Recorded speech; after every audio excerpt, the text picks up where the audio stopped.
Is it just me, or is it the greetings for me? Okay. Greetings, greetings, greetings. So Granny was getting the trolls together, which I agree. Like, why watch somebody just to complain about what they look like? I'll never understand that. He was also gathering the kids on those tides, okay? He be running his whole life like a church. So let's get into this video and hear everything that William McCray has to say. You will either see me or hear me in my next video. Enjoy the remainder of your day. Bye-bye.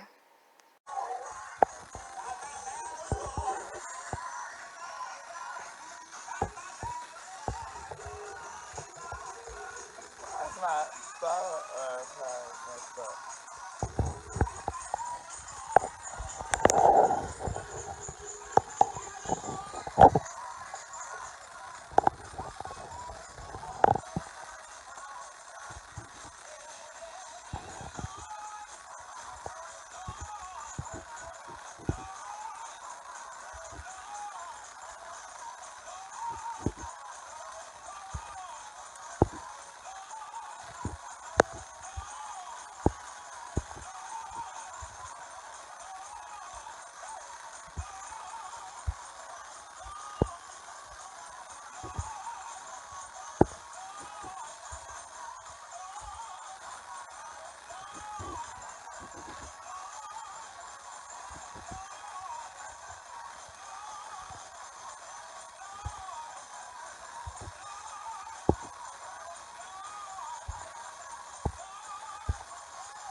Y'all get on in here. Get on in here.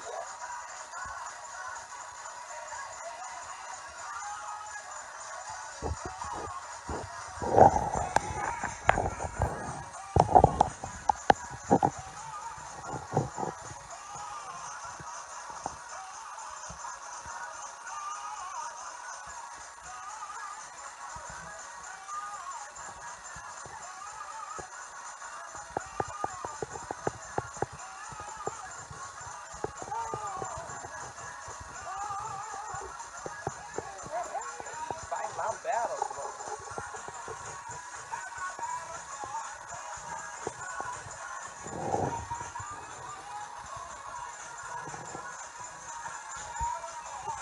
Come on in. Come on in. Come on in.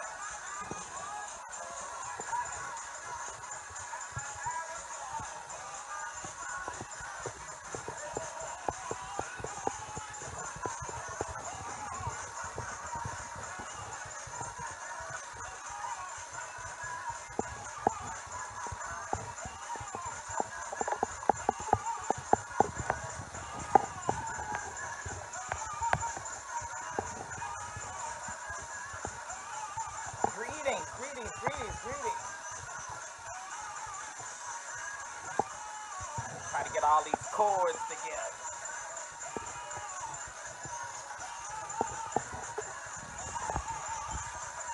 Get in here. Get in here. It's going down tonight. Come on, come on, come on. Paris, Tamil, Javon, get all of them up in here.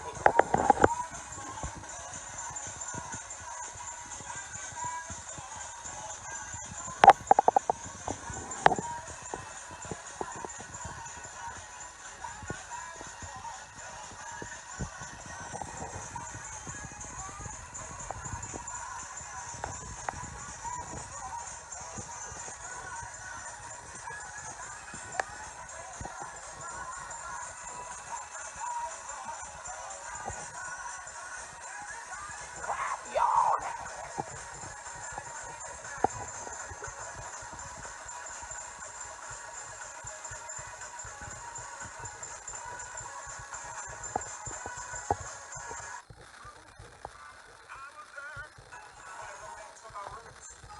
What's up, everybody? What's up, what's up, what's up, what's up, what's up, what's up, what's up, what's up, what's up, what's up, what's up?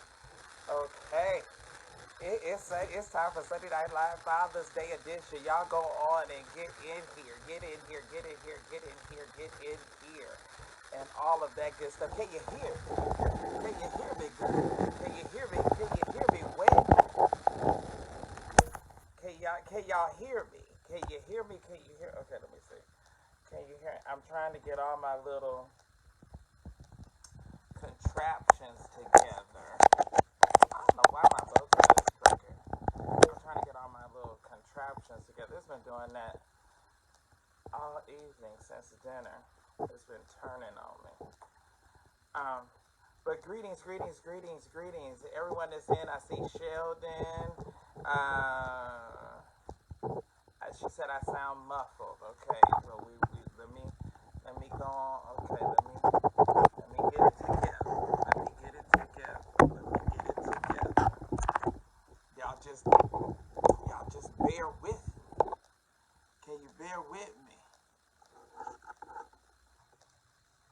Okay, now is that in there? Okay, that's in there. Weird these cords. Okay, so I gotta put this thing on my head. Okay, let's see.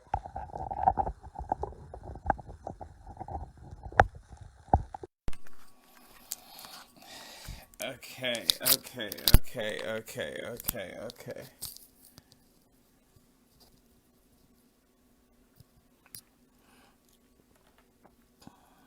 All right. Now, is that better? Greetings, greetings, greetings, greetings, greetings, greetings, greetings. Thank you. You love the bow tie. Thank you. Thank you. Thank you. Thank you. Thank you. Thank you. How is everybody? Happy Father's Day to all of the fathers that are married to, and I know that I'm always hard on the women, and even you fathers that you left a deposit that you didn't know you was gonna have to collect on. Okay, so can you hear me? Wait, can you hear me? Can you hear me well? All right. All right, let me go down. I want to scroll through and see who all is on so I can give everyone. Joshua Benton Stovall, Mrs. Jackson, Mississippi is in the house. You called me. You was in Atlanta. Oh my gosh. Okay, Jermaine Ross says, greetings. I was waiting. But I was coming. L. Dixon, yes. Leonard Taylor says, hair. Yes, hair. This is I look. I took my bun down, and this is how it fails. So this is what you're getting. Oh, and the trolls are here. The trolls are here. Praise God. They say I look ugly. Well, that's all right, because you know what? You looking at me and I'm not looking at you. Amen. All right. So anyway, Sunday is Sunday Night Live, Father's Day, Juneteenth weekend. We have a lot to discuss, and so much to comment about, also to follow up on. We have a great deal to follow up on, and so want to deal with that. Have invited some folks to come on that I want to bring clarity to some things, and especially a story that we've been dealing with all week. Shouts out to Tara.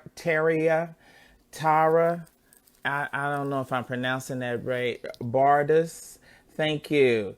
Always says I look amazing. Jermaine says I love the look. Thank you, thank you, thank you, thank you. Dwayne David James says I love to see you get back at the people who come at you. You make a stressed out pastor laugh. Oh my word. Greetings. Toya's on. Sandra Rosser, I think that is. Will Drummond. All right, so we have a good number of you on. I don't want you just to be on tonight. I want you to give, amen, Praise ye the Lord. We thank God. The Bible says that it's more blessed for a man to give than it is for him to receive. So if you love me, and if you like me and you like what I do and you want to keep it coming, then you have to support. Amen. You support what you like. If you like something, you support it. And so we are, for that, we are grateful. I have a number of topics that I want to talk about. All right. Nephew is on. Um, uh, and nephew, I want to make sure. Well, he calls me uncle, so I have to call him nephew. Wilcox, Wilcox, come on, Wilcox. Where's your offering? You ain't paid your tithes in a few weeks, Wilcox. Come on through here now. All right. Kevin Beasley and L. Dixon. So to all of you, Gulfport, Mississippi is in the house. All right, down there from the Delta. Linda Dixon, greetings. Greetings. Oh, I love you too, Linda. And thank you all for joining me on tonight. Maxine Allen, thank you. Fly as ever. Clifton Hill, Los Angeles, California, by way of Brooklyn, New York. So all of my family and some extended individuals and new individuals. This thing is worrying me. I might take it off. This thing is worrying me. It's crooked. The Bible says straight. There's a highway that's called holiness. Come on here. It ain't no crooks and crannies with the Lord. Come on, you go straight way. So come on here. I want my bow tie straight. Loose here, devil. And so we have a number of things to discuss. A number of oh, and let me, I forgot. Okay. I forgot to put on, it keeps doing that. Why does it keep being crooked? Probably the nails.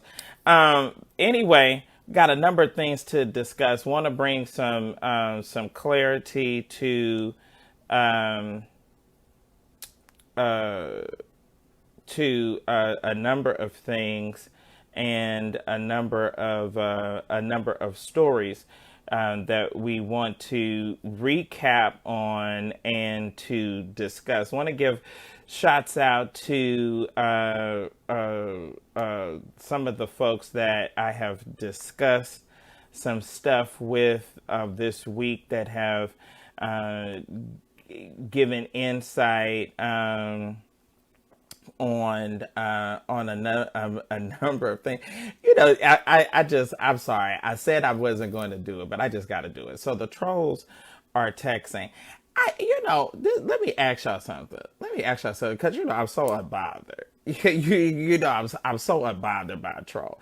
Now you have my addresses. You have the address to the office. Because I'm not like Javon. Now Javon was scared and didn't go down. See, I'm gonna confront you.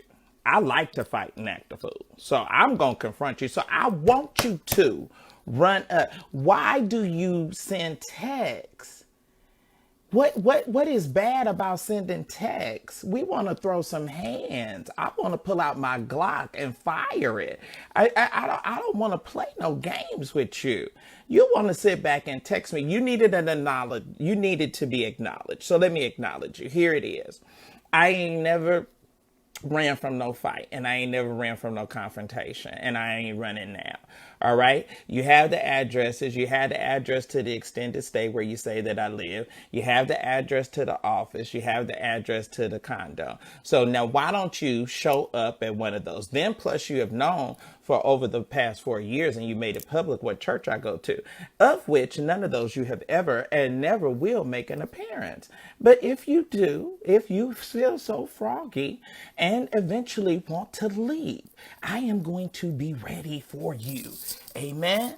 I am going to be ready. Do not let this hair and nails and pretty boy persona fool you. I likes to fight and act a fool. I really, really do. So now you can try me. Try me. Try me. Try me and see. Hey, come on here. You can try me and you can learn. Amen. Because I don't have any problem with teaching a good lesson. I don't have any problem with teaching a good lesson. So, and who gonna be scared? And who gonna be scared? Okay, here is one. now nobody is scared of you. Scared, please. All right, so I needed to. These things can't stay in my ears. I needed, I needed to say that because some of y'all, you have a misunderstanding. Okay, so let's let's get into tonight's topics. Okay, we got Diana Ross. Have y'all heard that she is coming out with some new music? So our topics for tonight is Diana Ross, Juneteenth, Father's Day, what is it? Mama's baby, Daddy's maybe day. All of that is has transpired for today. I hope you all had a wonderful Father's Day. There's a number of fathers and friends that are now fathers that just seem to be great at it. Just seem to be just really, really great fathers. I have a lot that I want to talk about with Father's Day as well. Hopefully, we'll get to it because the Bible says that children honor thy mother and father, that your days may be long upon the earth. And then it also says further down that fathers provoke not your sons to wrath. So there's a reciprocal thing or a reciprocal relationship that I think that the Lord teaches in the word, that not only are you to honor your mother and father, but you're also not to, fathers have a responsibility not to provoke their children, because once you did provoke them, then you will be held accountable for the thing. Ooh, Lord, now they texting over here. Ooh, isn't it sad? Let me tell you something. I wouldn't let nobody, male, female, I wouldn't let nobody know that I was so bothered the way that they let me know. I knew I was all that before, but I really know by the way you be reacting that I'm really all of that. Okay, because you so bothered. But you can't send nothing but a text. All right, so we got to talk about that Father's Day. New developments. Tymel Thompson. I've asked him to come on. I haven't spoken to him. Let me make that very, very clear. I've never spoken to Tymel. He's never answered any of the calls, and so just to I just love it. Just keep it coming. Keep it coming.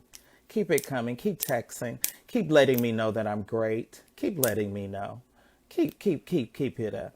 Let your haters know. The Bible says that what your enemies are your footstools. Some of us got ladders. We got ladders straight to the top. When you got a lot of enemies, when you got a lot of people that don't like you, when you got a lot of people that are moved and hated by you or hate you, that just lets you know that you're great, that you're amazing. So and they just reaffirm, y'all know I got a big ego anyway. So they reaffirm it. All right. So want to say this. I never talked to Tymel. I've invited him to come on. I've invited Tymel to come on and to bring clarity to some of this, to some of the situation, because that it got hot and it got heated. Also wanted to discuss that perhaps some inconsistencies that they're saying that are in Javon's story as it relates to his account of the relationship. So we'll discuss that. Also, we got a new situation. Paris Hayes. We tagged Paris Hayes. I don't know if Paris got the tag or not. We tagged Paris Hayes. Paris is a riot in and of himself. He is certainly a riot I just the way he just carries on. It's just so it's so funny to me, just absolutely hilarious, and so want him to come on because he has a situation with an ex-lover that is actually suing him and going through a process. And this is the same guy that used to be an employee of Candy Burris that actually sued Candy Burris. So he called me about it today and told me that he was going to be doing a live, and I invited him on. Want to get all of the details on Paris. Also, Paris has allegedly, because I don't know, but allegedly Paris has been with a number of, and you know what, Paris, you would be actually perfect to talk about the situation with Tymel and Javon, because Paris has been in a number of secret relationships with men and pastors and preachers and men of God, and so he can certainly bring insight to that whole to that whole mystery and that whole dynamic. This thing is wearing my nerve out, but anyway, with what it is what it is. So we gonna go with it, and what you see is what you get. Okay, so let's jump on. Let's dig into it. Also, let me put on the thing so that we can invite people on. If you have any comment or question that you want to come on and say, hey Leonard, I see Leonard is on. And some of my other folks. So greetings to you as well, Leonard. And okay, so let's get into this. I was so excited. Let me see here. Why can't I? Okay. I was so excited by this. Um,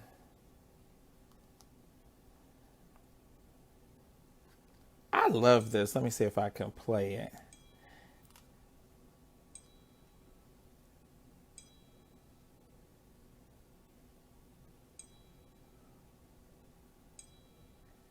Let me see if I can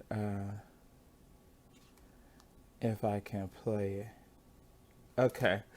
All right.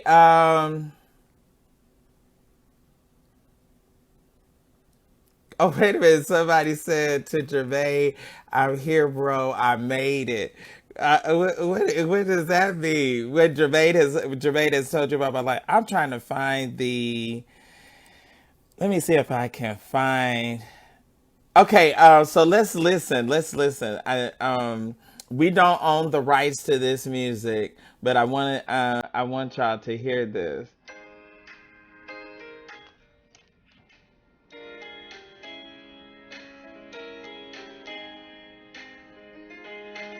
Every choice and step I make, every word and breath I take, you're the reason my world keeps turning. Like the blood running through my veins, sunshine when there's only rain. You're the reason my heart keeps hurting. I will never let go of that feeling. 'Cause loving you, it makes me so strong. And when I feel the pain, you are my healing. Okay, let me do this. Let me do this. They are this particular sale also. Ooh, it's over. It's almost like 100 texts. Oh my gosh, y'all! I should show y'all this. This person is so sick, but I can't spend my whole life on dealing with them. But this is so sick. Like they deserve. I want them to run up because I really want to. I want to whip them. I really do. I would say this. Have y'all got to some situations where it wasn't over until you confronted it? Have y'all ever been in some stuff like it keeps going on and it keeps brewing, and when you try to leave it alone, you try to make peace or you try to deal with it, it keeps happening until actually you take that thing by the hands and you confront it and you deal with it. And I think that's a lesson for a lot of us in life. Some stuff, until you actually confront it, until you actually deal with it, it's gonna always. I hate these things, y'all. But y'all say y'all can't hear me on the regular way. But I hate stuff um, in my ear. Okay, so now let me try to play it again. Okay.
Thank you, hello.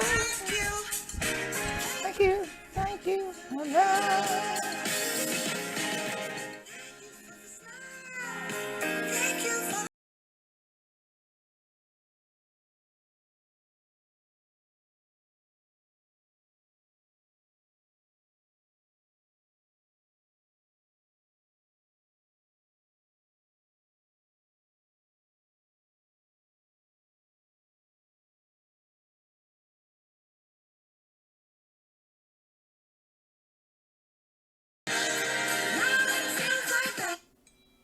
Oh my gosh.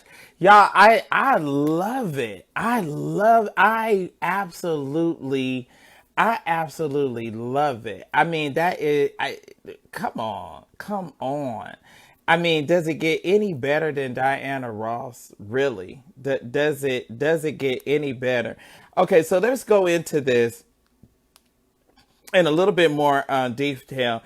New music has dropped this week by Diana Ross. Thank you. Diana Ross is planning a major comeback with her first album in over a decade. The soul legend has announced plans to release Thank You on a new album distributed through Universal Music Group. The project will feature 13 songs that Diana Ross has co-written with writers and producers like Jack Anderhoff, Freddie Wexler. He's still around. We learned about him from the Aretha story. Tyler Pratt and Troy Miller and others. The message and the to the singers, or the message that Diana Ross gives to her fans is, this is a collection of songs, is my gift to you with appreciation and love. I'm eternally grateful that I had the opportunity to record this glorious music at this time. I dedicate this songbook of love to all of you, the listeners. As you hear my voice, you hear my heart. The title soundtrack and the debut single will be available in streaming for download, and that started, what was it, Thursday. uh Diana Ross, who, believe it or not, is 77 years old, born in Detroit, with the lead singer of the Supremes, became one of the most amazing girl groups of all time. And they said that the Dream Girls and what have you is something loosely based off of that. What a cool song. That what a great song at a great time. Like, don't we have so much to be absolutely thankful for. Okay, also, so that came out this week. This also on Thursday of this week, the day before Juneteenth passed in Congress, as well as it was affirmed in the Senate that the Juneteenth holiday, that Juneteenth became a major and a federal holiday that employees can, or federal employees will, so that means the banks and post office and all that stuff was closed on Friday, that they will observe. And but I wonder, will it somewhat be like the King holiday?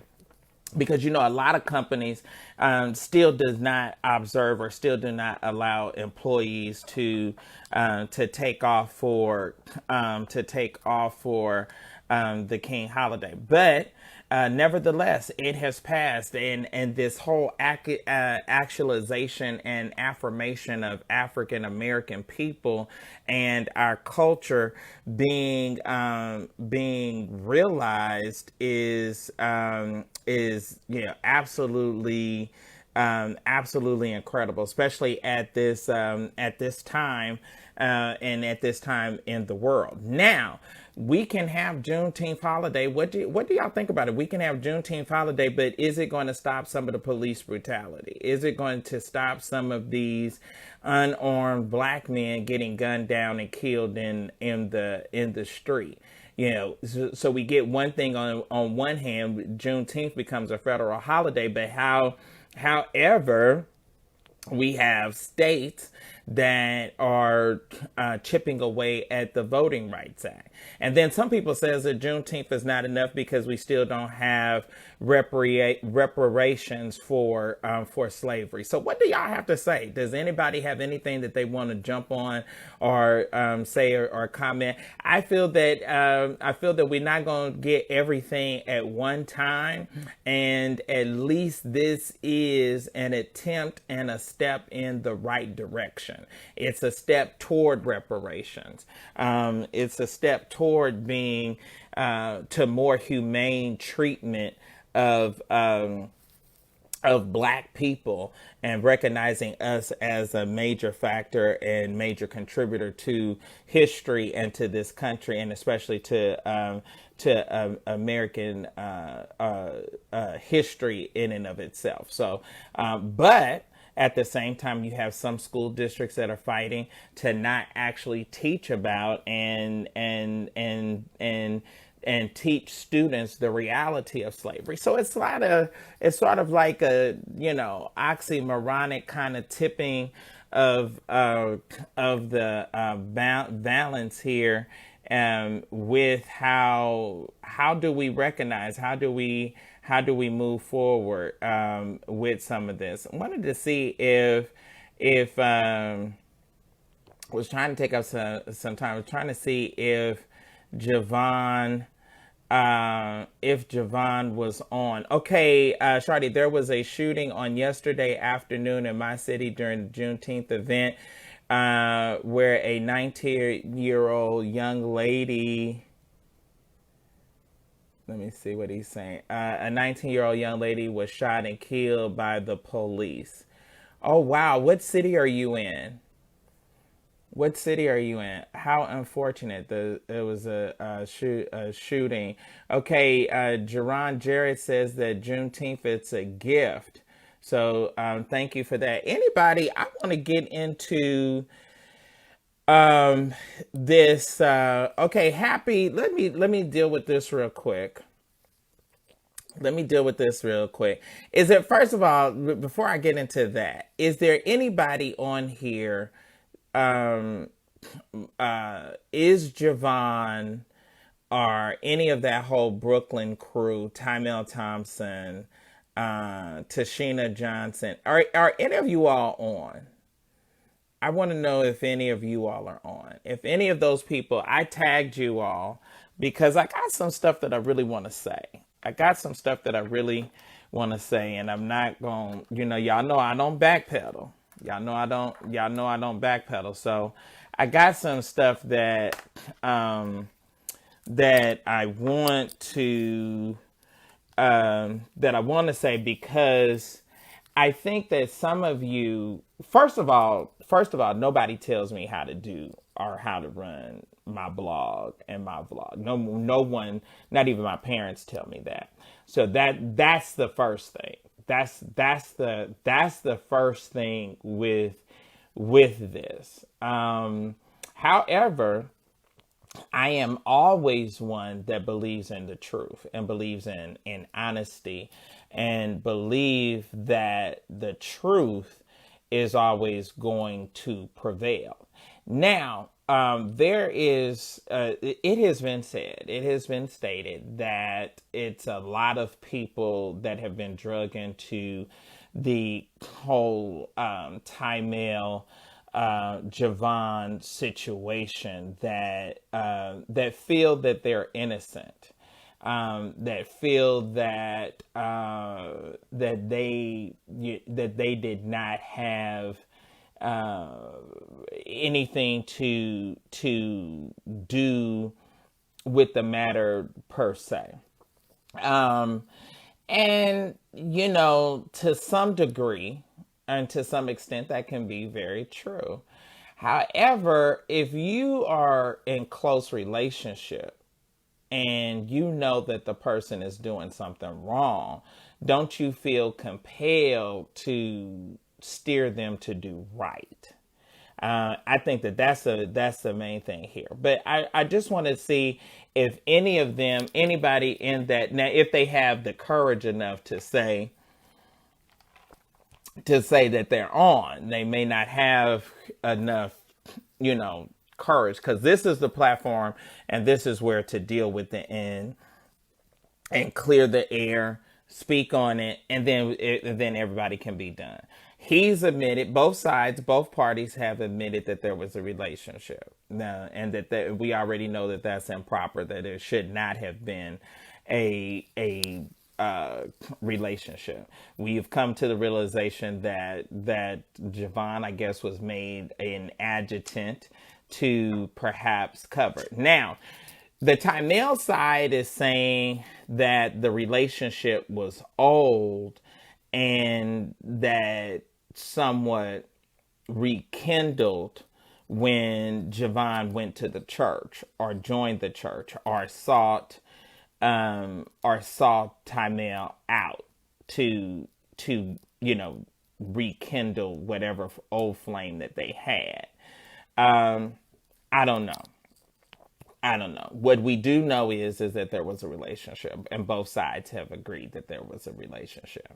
What we do know is that Javon did join the church and was given some type of position and had some type of service that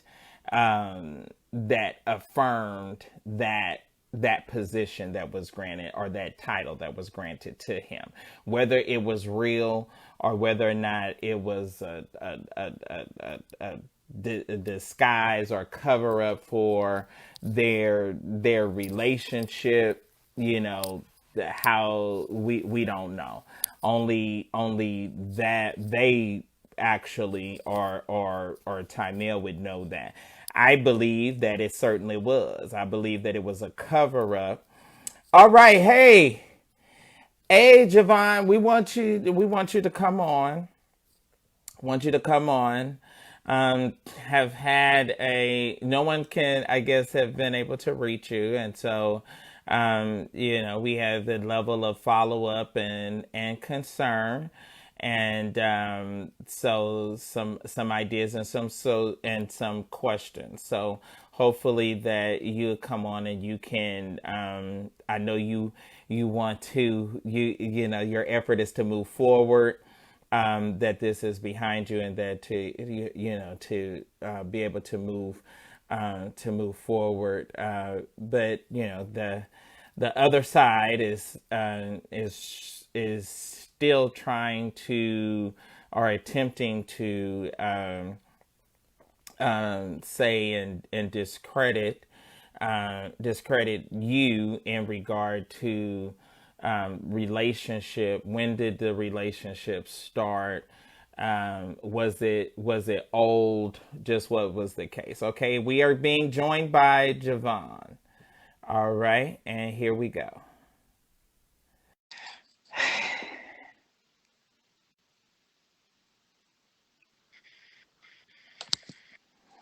Hey, what's happening? What's up, bro? What's going on? I gotta put on some clothes.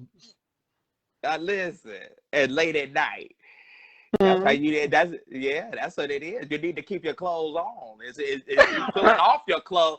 That's how you got your tail in this mess. It's taking your clothes down, taking your drawers down.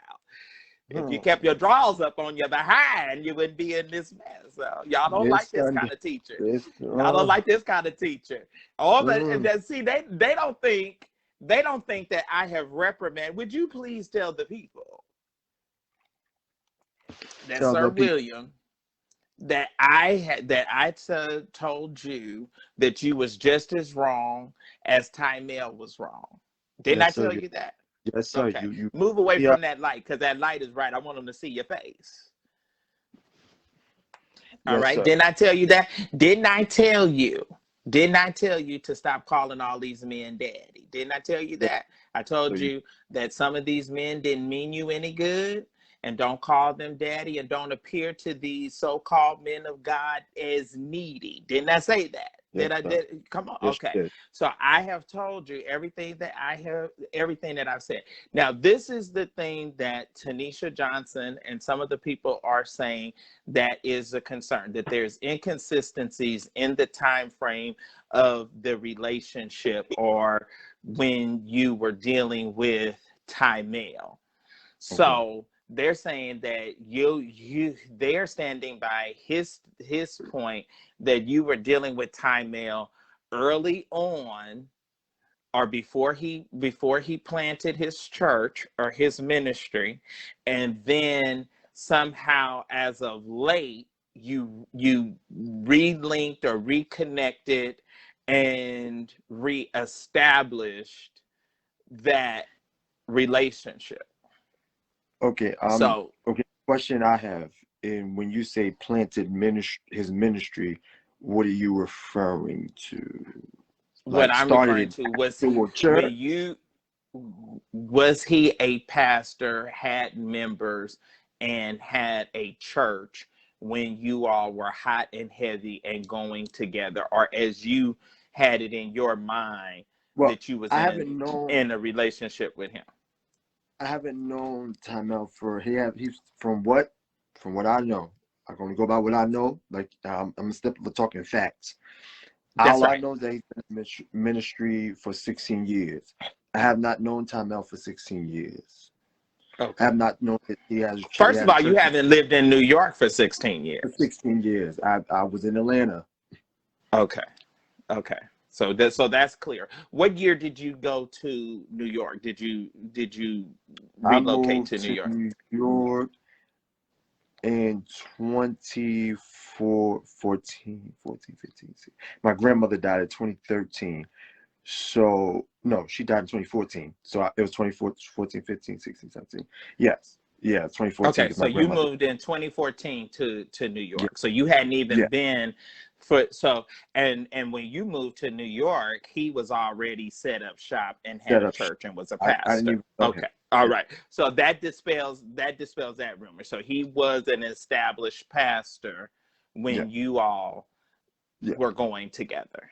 Right. Okay. All right. So did he ever define, or who defined that? Okay, so I'm gonna just say it. Were y'all just having sex? Were y'all just kicking it and just being friendly and just having sex, or did you did you feel that he was your boyfriend, that he was your man, and that y'all was actually in a relationship? Um, According to based off a conversation, I did think that something was going on, that we was in a relationship Did he based off ever of. give you gifts? Did he ever take you out for like No, birthdays? because no, Did you because ever do Valentine's Day together? Did you ever walk through Central Park and hold hands? You never, um, everything you let did me was in secret and just no, sex. we never went out. We never did none of that birthday and all that relationship stuff people do. We never did that. Because number one, I don't So he require was just screwing you. I don't require all of that because I take care of Javon, and that's what came out of his mouth. Because I said, oh, I asked him myself, why you don't, why we don't go out? Why don't you take me out? Why don't you, oh, well, you don't require all of that. Other people he has dated have required that. So, but I don't require all of that because I have my own. So Okay. it's, So really, we can just say that it was kind of a sexual twist then, because if you see, when you start getting, first of all, with these down low relationships, it's not really a relationship. See, you're not really in a relationship until your mama and your daddy know that this is your nigga and that right, this is your man.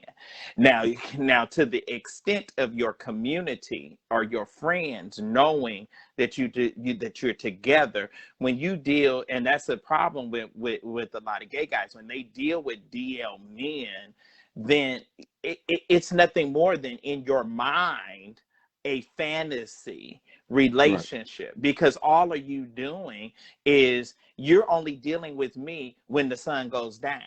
I want somebody that's going to deal with me, love me, appreciate me, and take me and do me right when the sun is right, out, when the sun is right, shining.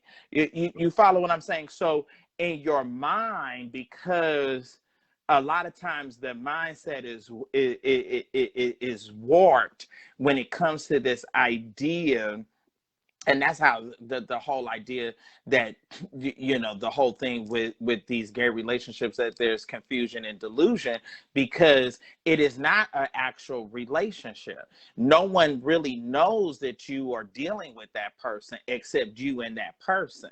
You right, understand what I'm saying? Their church right. doesn't know. Was Tanisha Johnson aware that you was in a relationship with him?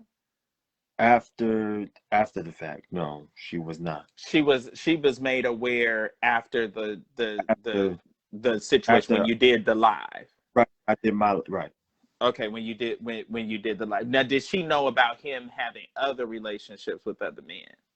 Of course, we've had conversation. Yes. Okay, so she had conversations, so she knew that he struggled or dealt with being Yeah. homosexual. Okay, so Yeah. Me. she was aware of that. So Yeah. We've had did you seek him out? Was this just a plot weekend and a out. ploy for you after St. Christopher Zebediah? Come into the light. Come to the light, Carol Ann, so we can see you good. I want I'm to, I sorry. want to, I want the saints to see your face, because I'm gonna put some stuff to bed tonight. See, Okay. we're gonna put it to bed.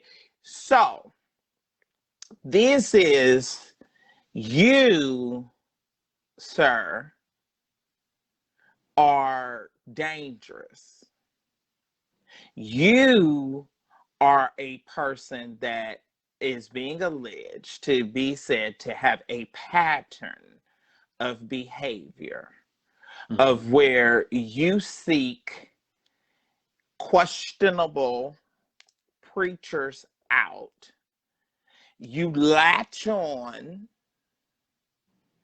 and pull as, oh, I'm needy, I'm needy, you're my daddy, I need your help, and for people to look out for you. So then they develop a soft spot for you, and then you go into your prey mode, and you have a line of victims. So is that you? Oh my God. Are Whoa. you dangerous? No. Number one, I was in the same church almost all of my life. Even when I went to Atlanta, I was still under the same pastor. I didn't really deal with people. Um, and people who know me can say I don't deal with people. I don't be bothered with people because at one point, I was closed off to people for years. I didn't want to deal with pastors. Didn't really want to be bothered with pastors.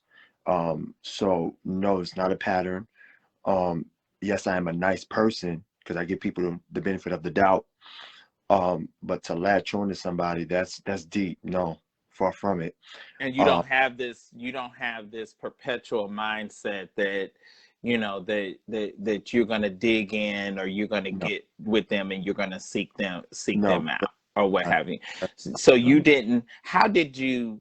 How explain to us, how did you reconnect with Tymel after Zebediah died?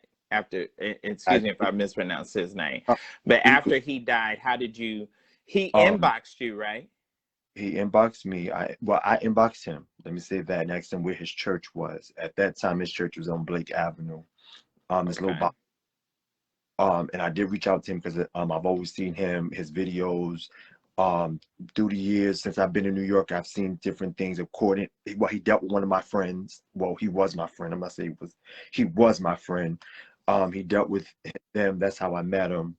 Based off of that. That was what you had told me about the past relationship, and that they got into it, and Right, you knew of him, right, and you had told your female friend that you saw him and that you liked right, him, and right. that That yeah, that's okay. how all that that's how all of that started. And then when Bishop Doughton died, of course, as anybody who knows on my page, I would always that hurt from the day he died up until this day. It still hurts, because I feel like that man shouldn't be dead. So he Why did that seemed that, affect you so much? it affected me so much because even though me and Elder Kemper, that was my former pastor, Superintendent Kemper, the church that I grew up in, the church that I came out of, was very close as my godfather. Once he took ill, that relationship kind of stopped. Um, Hmm. and then when Bishop But Dow, it wasn't nothing unhealthy or improper with your no, relationship nothing, with Bishop nothing. Zebediah. Yeah, right. He was nothing ever happened, nothing ever Was transpired. Zebediah a homosexual? Do you know? No, In no, secret or privately, do you no, know if he no. was, That man although was, he's not with us yeah, for him to no, defend himself, but no, does he have a reputation for having been gay in the New no, York area? not at all. There's And no as, one as that there's no one that I would be able to dig up or inbox me and nope, say that they had a relationship with him. nope, Because I'm dealing with it. I told them right, that I was going to deal with it, so I'm dealing with it. right. And so, okay, so the implication that there was some kind of, or could have possibly been something there, was not. Okay, Never. now let's deal with the past relationship that you had, that I know is hurtful, but let's just examine it because it has come up. You was in a relationship with another bishop that is no longer alive. Yes, sir. Okay. What happened? Did you were the rumor is that you were on a New York street with the bishop, and you two got into a heated physical altercation, and he had a massive heart attack as a result and died. Did you beat him to death? No, sir. Not at all. If that Were was the case, you were in you a jail. person, so you did not murder him, No, I would be in jail literally right now for murder. but you had a physical altercation with him? Never had an altercation. So y'all were just walking down the street and he just You had a heart attack and fell out and died? and had a heart attack. Um, you want me to go into the story? Because I can go into the story of how Okay, it so happened. what happened? Yeah. We were coming from, actually, it was coming from, what's her name? Um, her last name is Wallace. I forget her name. She's a light skinned preacher. Her church was on right. Cordelia. No, Cordelia. no. I forget her first name. I Because know she. Cordelia's light skin with salt and pepper hair, short, Mm-mm. No, this preach for Hezekiah all the time. Oh, okay. no, this is a different woman. Who's coming from her church. We got onto Mace Avenue, and we got before we got to Mace Avenue. He kept saying, "I don't feel well," and I said, "Well, you need to, sit down for a minute. Sit down." He sat down. And I said to him, I said, "Well, what's going on?" He said, "My chest." He said, "My chest." I said, "Okay, well, what's going on?" "Well, we down the street from the house, so therefore, when you get to the house, you can just rest." And he kept saying, "Well, I think I can make it." I said, "Well, Daryl, you need to sit down. You really need to sit down. And you need to get that checked because we're going to the doctor." He said, "I've already been to the doctor several times, and they told me it wasn't good." I said, "What? What wasn't good? What are you talking about?" I said, "Well, we'll deal with this when we get to the house." Got to Main Avenue on the corner, and that was it. And I'm sorry. Hold on. I Because understand. No, I that's can. I take your uh, time. flashbacks. So when we got to Mace, So he he literally died in and before your very eyes. before my eyes, My he God. he stood on the wall and he said, "Javon, I can't breathe. I can't breathe." I said, "Well, what's going on?" He's standing on the wall, literally slunched over, talking about, "I can't breathe. I can't breathe." He said, "I feel like something's sitting on my chest." And then he just went into this. And I'm like, whoa. Now, I have never in my life seen a heart attack, ever. So I don't know what to do. I thank God that there was a lady around the corner, a Spanish lady around the corner. She came. I said, Mommy, come, come, come." And I didn't have my phone because I had on, as you know, I could dress. I had on this bad outfit where it had no pockets. So it had no pockets. So my phone was in his pocket, but I forgot that it was in his pocket. So I went around the corner. I Al said, Johnson, he's explaining why he didn't call 911. He had on an outfit that did not have pockets, so he did not have his phone. right. Okay, continue. I didn't have no phone. So then I said, Mommy, come, come, come.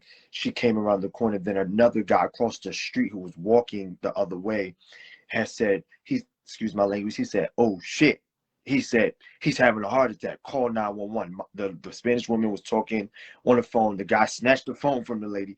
He said, "Yo, we got somebody here having a heart attack." By that time, I have him on the ground. He fell face first, and blood was coming out of his mouth. Jesus.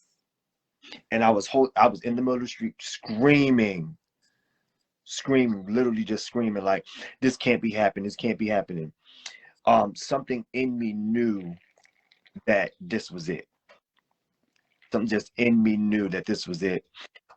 As the ambulance got there, they put him in the back of the ambulance, and the guy said, "Well, we got him back. We got him back." I said, "Well, y'all didn't take him to the hospital." They asked me, "Did I have a ride?" They said I could not ride in the ambulance. I said, "That's fine." I said, "But I need a ride to the hospital with him." They put me in the back of the cop car. We're riding behind the ambulance. And when the ambulance lights went off in the back of that ambulance, I said, "Sir, why did the ambulance lights go off?" And we on our way to Jacoby Hospital in the Bronx. That's where he died at. And he said, "He's gone." I said, "What?" I said, "No, you got to be playing. You got to be playing me." I said, "This can't be happening." They said, "He's gone." We got to the hospital. I viewed him, and that was it. From there, when I got home, that's when all the Was rumors he and married? Was he married, or did he have a family or anything? he had a sister. His mom passed away some years ago, but he had a sister. Did he pastor a church? No, Oh. no, no. I think he gave his Reformation, this thing that he had. He gave it up. Excuse me. He gave it up. How long were you with him? 2 years. Mm. Jeez. And how long ago has that been? That's been that was in As him, my grandmother died the same year, so it was 2014. So it's been Oh, so you was in a relationship with him before you actually moved to New York. Is he the reason yeah. that you moved to New York? No, my mother was the reason I moved to New York, but he was the secondary reason. I got you. To be wow.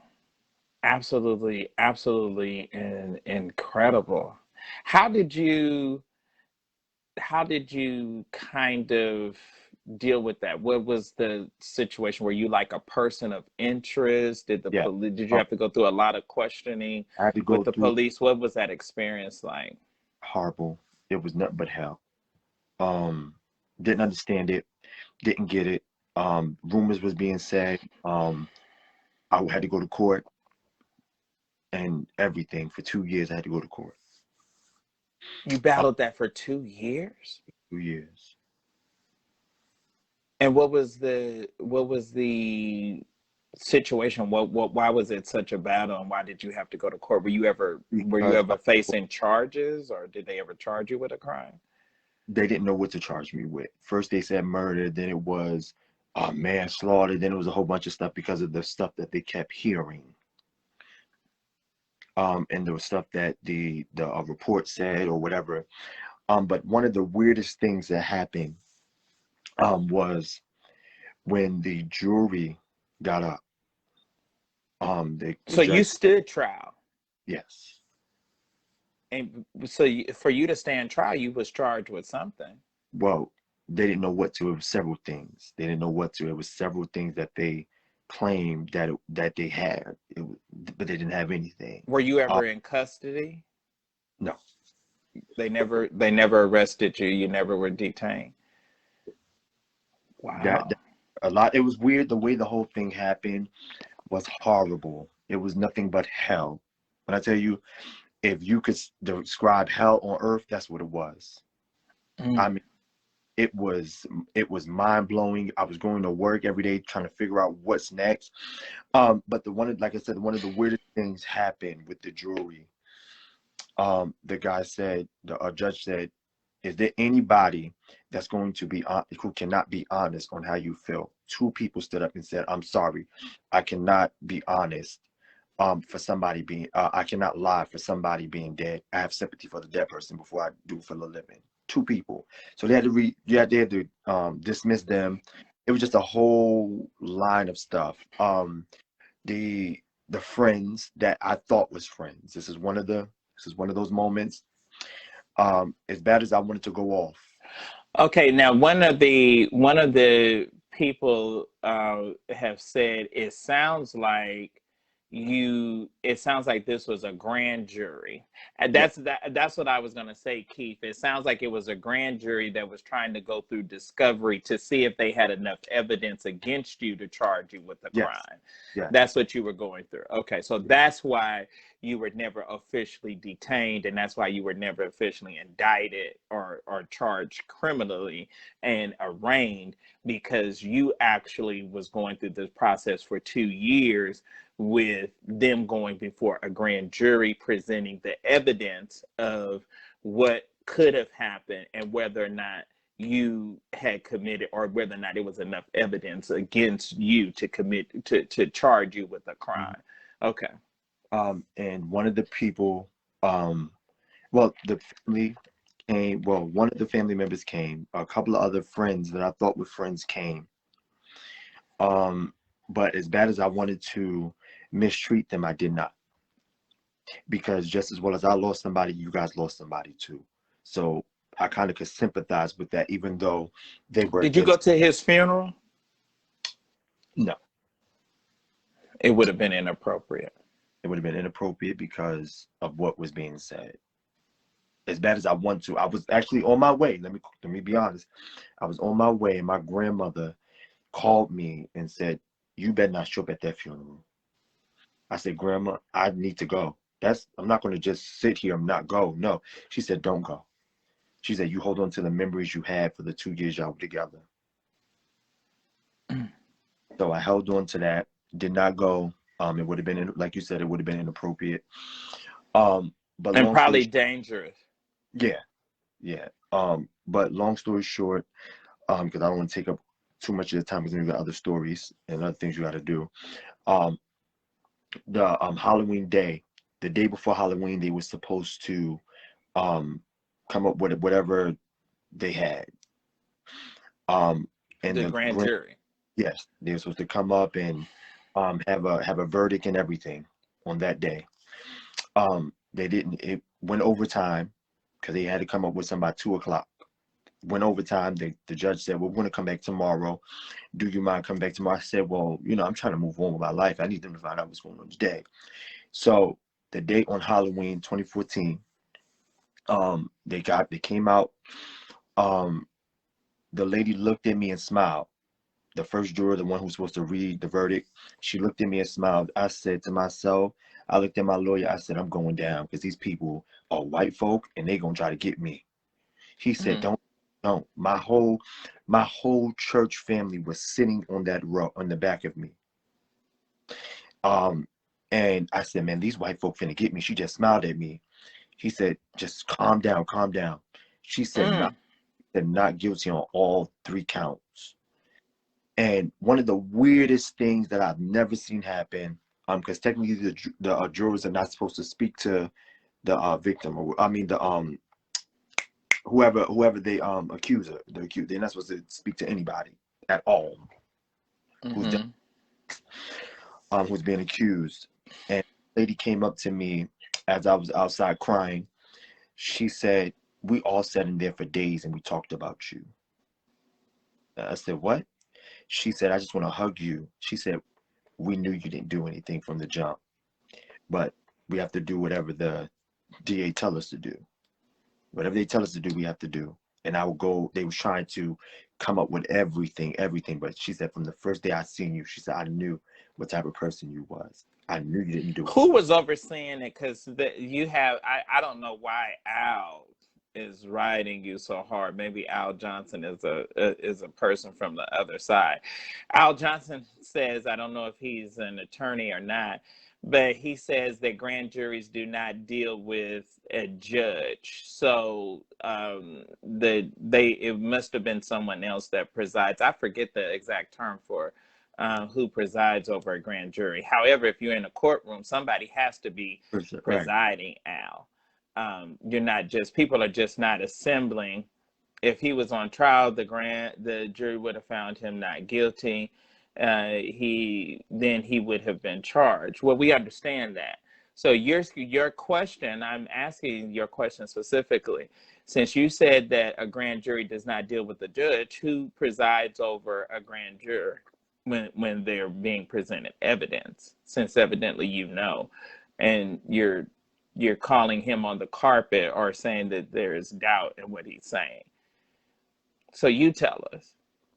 Okay, so you continue. So they said that it basically they found nothing on you or not enough evidence to charge you. Okay, so he's saying that the DA. So are you confusing that the DA, the district attorney for a judge that was presiding over what you were going through, or do you really Even even know?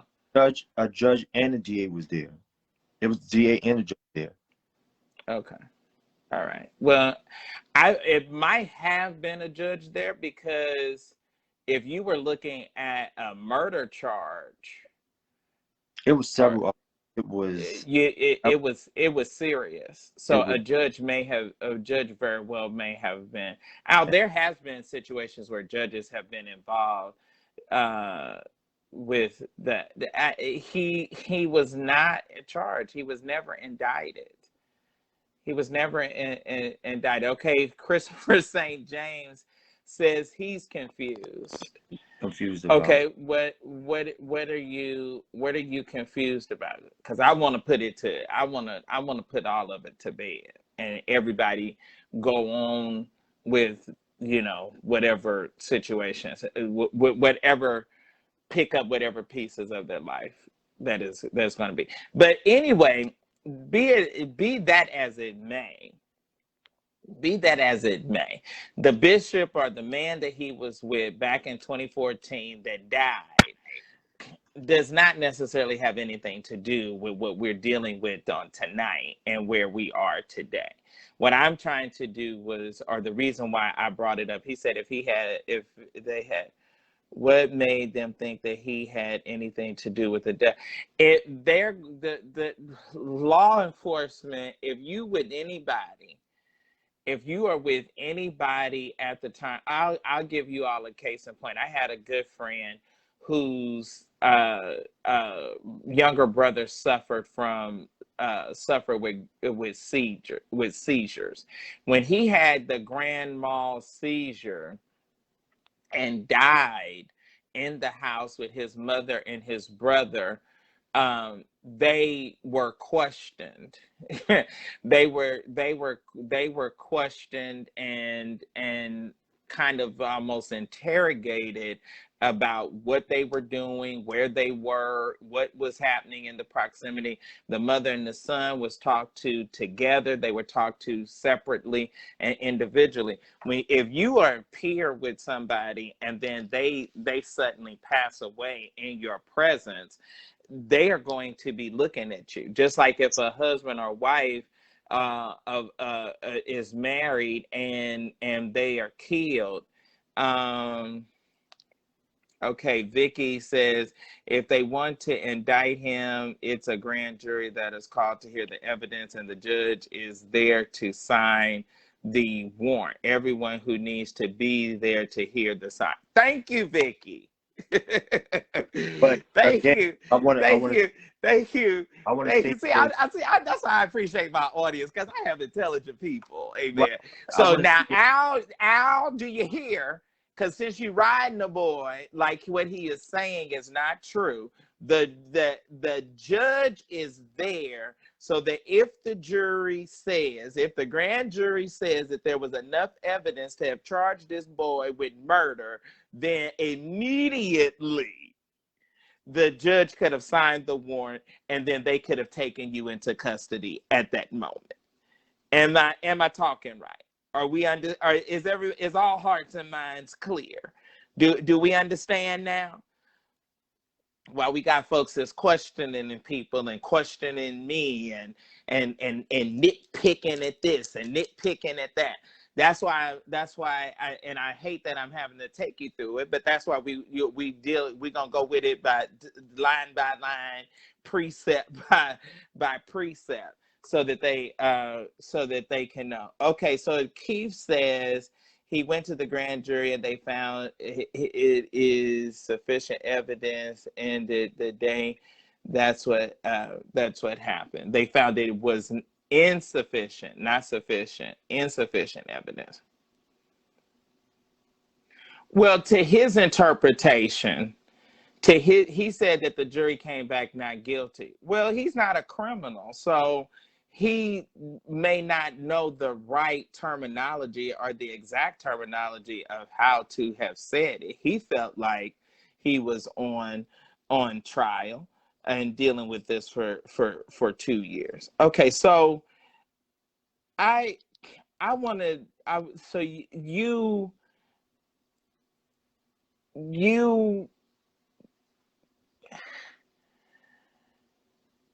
I think now after you sharing that, I think now I can understand the level of vulnerability that you experience and are experiencing, and perhaps why uh,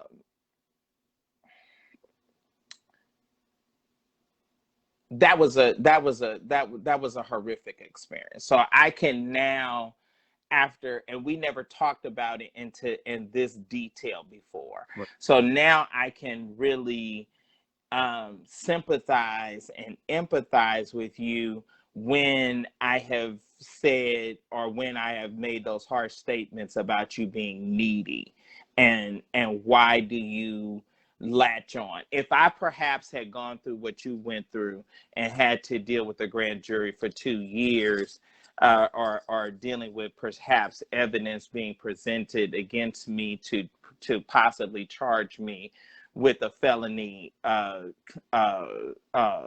with a felony charge, I probably would be a very different person than what I am now. So I'm now getting and understanding why you have and experience a level of vulnerability and need to cling on, or not necessarily need to, but how you easily cling on. That was horrific and traumatic experience. So I can see that you now, I now understand that, because I didn't understand that about you. I didn't understand why, don't call him that. But perhaps if my ex or my current person dropped dead in my very presence, and had a massive heart attack in front of me, I would be clingy too, if I would be even sane or not.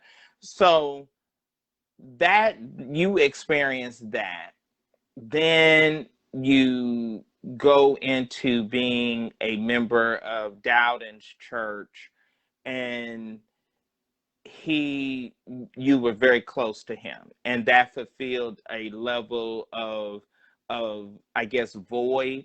Did he in his ministry kind of get you back into a place of, I wanted to deal with, because again, same as this situation, it was the church folk that came, the ones that I thought was my friends, that was saying you was a killer, that was saying it, and you didn't know if they was going to the police saying whatever they could have been but saying wait, about you. but I want to say that it was one person that went to the police. It was somebody who wanted me. I ain't gonna say no names, but it was somebody who wanted me. That was jealous, and they went to the police. Yes, sir. Yes, sir. They went to the police, The and police they who handled the case. He told me that the name and everything, and I was shocked when he told me the name. I was blown. My sister was sitting right next to me, and she said, "Are you serious?" I said, "Sure." This man is not playing. This man said the person's name. I was shocked, blown. So it was that the saints would lie. Yeah, it was a bit much. Wow. So that explains. I think that myself, as probably as well as the audience, can probably understand you, or feel like they or would feel to be able to understand you a little bit better now. Okay, so let's speed up. Let's get to the Tymel Thompson situation. So Dowden dies. You inboxed Tymel. Yes, I was going to different churches at that time. I was trying to find. Do you have a thing for preachers? No. Do you like preachers? No. You don't have an attraction or an affirmation? It's nothing that comes over you special about? Let me be honest with you. After the one that I was with died, I told myself I would never be with anybody in the church. Because of what happened and how people are and what they give, and I really knew what church people was about then. But again, the type of person I am, I give people the benefit of the doubt. I try to see people. I don't try to see people for what they are. I try to see the good in people. That's just me. Right. That's I have to get out of myself. So why do you feel that he's saying that you sought him out? Where is that coming from? Because what was it about the DM, or what was the part about the communication with you and him that he makes the claim that, because we don't know, he's never spoken, he's never addressed it, but he says, and he alleged that you sought you saw him out and that you, I guess you kind of like seduced him, or what was the word that they used? You were stalking him, or you were, um, what did they say that you did to him? It started Was with a F. that was Did you stalking him. seduce him? I was stalking him, and I was And obsessed. you was obsessed. You was obsessed with him. That you have a level. Are you obsessed with Time Out? No, far from that. Far from it. Way far from it. But the reason why, Who made the first move? Who approached who when y'all first like linked up? Did you approach him or did he approach you? Because by him being a preacher and a pastor, were you somewhat both, uncomfortable, or I how was, I did was you always, know that he was even down for that? well, I'm always a standoffish person, with people. Period. I'm always a standoffish person. Um, Mm-hmm. so I think it was more so when he said, what made me go in to be like, okay, I trust you, was he made one statement, and it was, you seem stand. I gotta find the text, but I don't feel like doing all that because I'm trying to move past all of this. Right, right. But he made one statement, oh, you act so standoffish towards me. And when he noticed that, I was like, okay, you noticed that, so therefore, I mean, I could trust you if you notice something like that. Because you felt like he was paying attention. Right. Mm, okay. All right. All right. So the other side is accusing of inconsistencies, that Dowden died, that it was an old relationship. You sought him out to rekindle, reconnect yourself with him and his situation, and then and because of your obsession, you then went to the church, and then I guess whatever it linked up, that according to him, I believe it was only one time that y'all reconnected after that. So that none of that is No, because accurate. we connect with somebody you barely know. Because even when I was with my friend, I didn't know him. I knew Okay. of know him Okay. because Okay.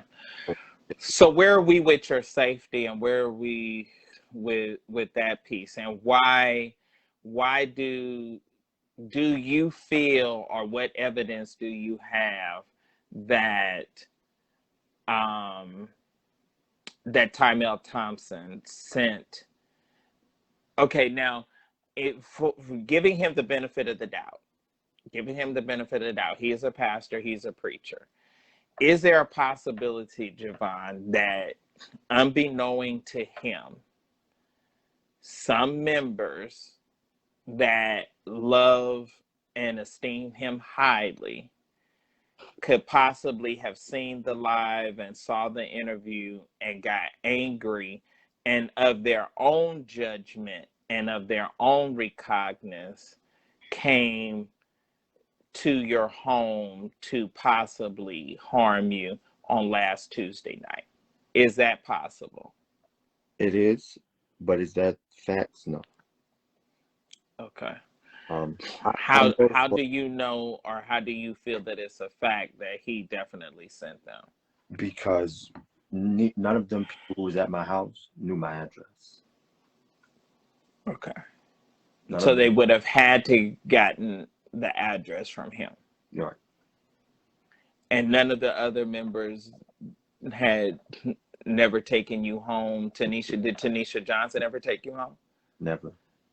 Okay. Did any of his other members take you home? Only two. There was only two people that I was very close to, and that was the organist and the secretary. Did they ever take you home? Yes, several times. We were close. So they We were.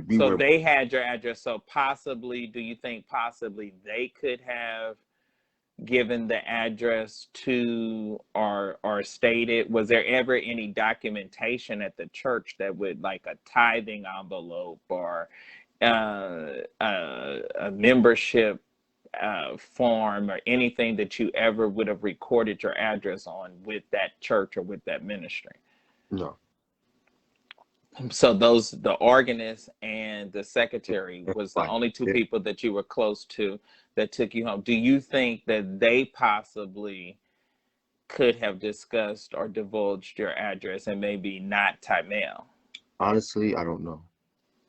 Because Okay. the way this is going. So the way we can say it to somewhat bring clarity is that it's three people that you know without a shadow of a doubt had your address at that location.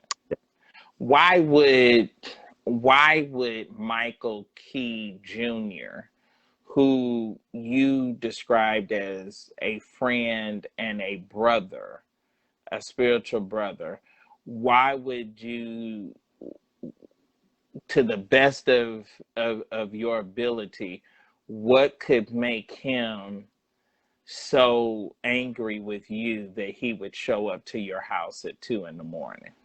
I don't know. Because me and him never, through the years that I've known him, we've never had bad blood. So I don't know. And he, in his text messages, he said that he came to clear his name, Right. or what have you.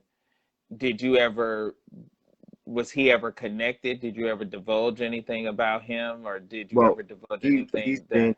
he's been sort of the middleman in all of this, sort of.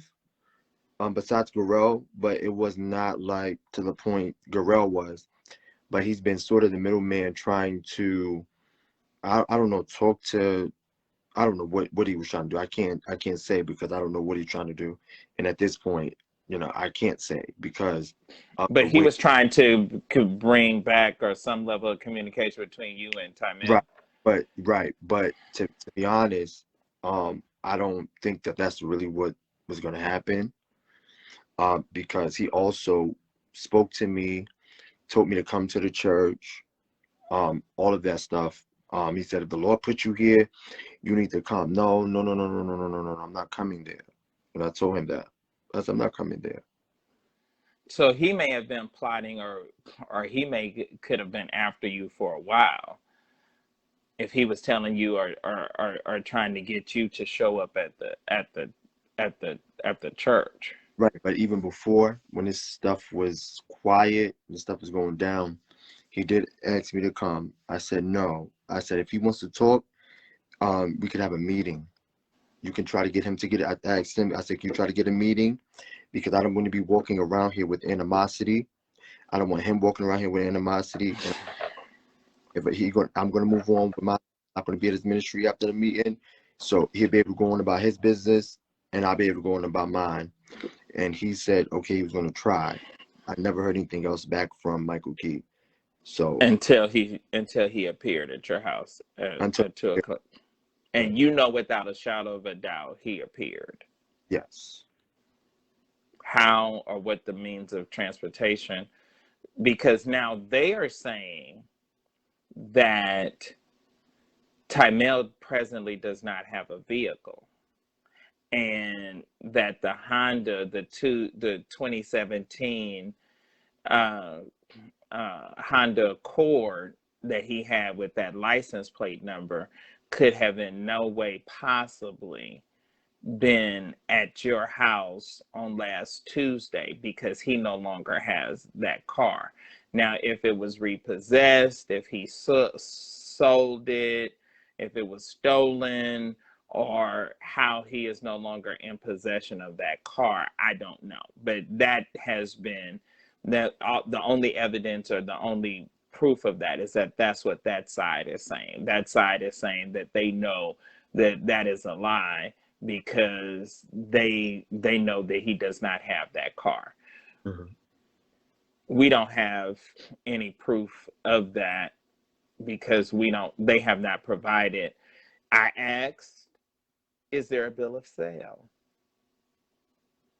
Is there any letter from a financial institution that would say that he's not? What proof, since we're getting down to one side versus another side, what what proof can you legitimize that he doesn't have a car? Are you just saying that he doesn't have a car? So we don't know, because that other side is still not speaking. They have been invited, but they have declined. So everyone can know. I have asked. I asked. I asked Tanisha Johnson, who is the spiritual mother to Tymel Thompson. I asked her to come on. She declined. I asked her to ask Tymel to come on to give an account and give his side. He would not. He, in some regard, to call for peace, has some questions or had some issues with your credibility, and that you were not being honest and that you were not being truthful. And perhaps if I did what I'm doing now, question you and ask you about them, that he would make a statement, I guess, at his church or to his people, or I don't know if he would go live or how exactly he would do it, but that he would call for peace. However, the flip side of that is being said that they cannot or do not want to take responsibility for other people that may be upset that they are not, or loosely affiliated with or connected to, that may have some kind of vendetta or beef. The bottom line is both sides was wrong. This is a relationship that's built and surrounded by lies, and that should not have happened. No pastor should be sleeping with their members, male or female, whether they're married, not married, or what have you. And when you start, oh, what a tangled web we weave when you plan to deceive someone.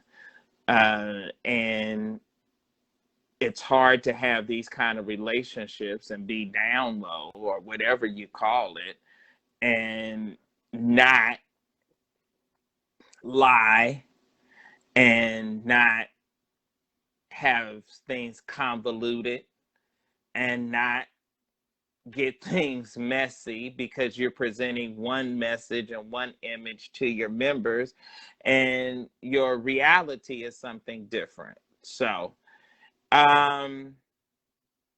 Well, where are you now with can I say this real quick? At this point, okay, Xavier Brand, let me say this, that when he and Javon got together, he was divorced from Serafina. He has been divorced from, how long has he been divorced from Serafina? Almost a year, 2 years now? Probably 2-3 years now. Yeah, he's been divorced. So he was with Javon. He was single once he got with Javon. I think he's been married with 3 or 4 times. Or 3 or 4, yeah. About 3 or 4 times. So he's not, Xavier, he's not with Serafina when he was with Javon. So. But I want to say that at this point, I've come to realization that either they don't want to believe it, or either they're taking up for him as they should, as their pastor. Hey, that's their pastor. My pastor got caught up in something, I'll be on his side too, at the end of the day, but I'm still want to say, pastor, you wrong. But, it's to the point now where I can't beat myself up over something that I know I did. Number one, that I know I did. I know I was wrong. Should never happened. I should never went live about the girl and Shepherd Mother. Should never went live about neither one of them and expressing my feelings on a live. Mm-hmm. But at this juncture now, if somebody has a vendetta, if somebody has a problem, that's on them. That's on them. Because at the end of the day, I never did nothing to nobody in that church. Nobody's name was called in that church that I had a problem with. And still to this day, I never had a problem with nobody in that church. Now, if they have a problem, that's because of their pastor. That has nothing to do with me. So you're coming at me, or if something happens to me, let me just say that. If something happens to me, or they do something, or however it may be to me, it's going to be known that Javon, and I'm saying this publicly, has no problem with nobody at Time Out Thompson's church but one person, and that is Tanisha Johnson. Because again, you are a mother and you are a woman of God. You are a woman of God. And for her to come out her face and say that I have to learn a lesson is wrong. That I have to learn a lesson. Multiple people have come to me and said that same thing. I have to lose my life for me to learn. I have to lose my life. As y'all people of God, I have to lose my life for me to learn. That's wrong. And what kind of saints are you? You should be trying to call for peace. You should be trying to call for some saintly advice to have a meeting. Let's have a meeting. Number one, if it was not time out, because this stuff was dead and done. Right. And I'm getting frustrated, and it's getting to me now, because again, if this stuff was dead and done, nobody was talking about it. I moved on with my life, enjoying Jesus, going to different churches, and being fine. 2 months. It's been 2 months. 2 months, and you bringing it back up. I responded to everything and everybody that he named. Because you're not going to, because just as you have a name, I have one too. Just as you trying to keep your name clean, I'm trying to keep it too. But this has gone to the point where if something happens to me, William, I'm saying this live, it's because of him. And he better take responsibility, because I promise you, and I'm going to say this, you might say I'm wrong, William, for saying this, but if I get murdered or something happens to that effect, and I promise you, or something, they attack me, I promise you, and I say this with a clear heart, you better kill me. Because you thought I opened my mouth. Now I'm going to open my mouth. Because it doesn't take nobody to get hurt. For two wrong people, two grown wrong people. I'm a victim. Let me say this. I'm a victim of domestic violence. I've been in relationships where I've been beat. Literally. Didn't know how to get out of it. Didn't know how to move on. Because I was so wrapped up and tied up in my feelings and in love. But I'm not going to allow no church people to put me in a spot. Right now, I don't know what my landlord's going to do. I don't know what she got going. She told me today, I'm still thinking on what I'm going to do. You know, that right there, you done messed up my whole home. Leave me be. You move on, I move on. We both were wrong. You don't got to try to figure out nothing, because I ain't trying to figure out nothing. Whether you told the truth or I told the truth, at this point, it don't matter. If we both did it, we both admitted it happened, move on. It doesn't take nobody to get hurt and nobody to lose their life. And for the mother to say, I have to lose my life, is totally bothering me. It's bothered me. I have to learn. Because it was said by multiple people the same thing. I have to learn. Maybe he has to learn. He has to get beat up and lose his life for him to learn. You as a mother, you promoting somebody losing their life, that's deep. I would never. I'm sorry. I don't care how harsh and well, that's a similar stance that Corey Liscombe took. He constantly stood by what he said about being violent, and in the statement that he made about throwing hands. He constantly, even when he came on, he consistently stood by that statement. Do you feel, has there been, well, you cut off a lot of those communications, but do you feel as if that something is going to happen, or that you are in danger? At this point, to be honest, I don't know. Because just like they waited 2 months to respond to something, who knows, they might wait 2 months, 3 months and respond to something and try to do something. It's to the point now where I don't even want to go to church, William. Yeah. Go to church. I got you. I don't know who I can trust. I don't know who's going to report to who. I said at one of my bros, he's dead now. I said at his funeral and watched one of my friends who was going through a divorce. Somebody told the ex-wife that he was there with another woman. Why he was sitting at the funeral and the woman and the ex-wife came and beat him up at the funeral. So I don't know what people might do. I don't know what's going through people's mind. I don't know what's going through. And these people are not talking rational. Number one, you don't even have to talk saved to me. You have to talk. It's not about being saved. It's about common sense. It's about where you are in your heart. Y'all are some bitter people. If y'all feel like somebody got to lose their life and y'all got to be violent, y'all are bitter. But that seems like that's the style of Brooklyn. That seems like that's the New York style. That's the New York mentality. You know, go to church, jump on somebody, and then shout, and then speak in tongues, and then stay. Or maybe they're just people that go to church. You know, maybe they're not actually saved, but they just go. They just go to church, and it's unfortunate that that. See, that's there lies. I go back where if you were at a church that say was in a part of the National Baptist Organization, if you was at an AME, if you was at a United Methodist, if you was at a CME, if you was at a cool JC or PAW, and then finally Church of God in Christ, there would be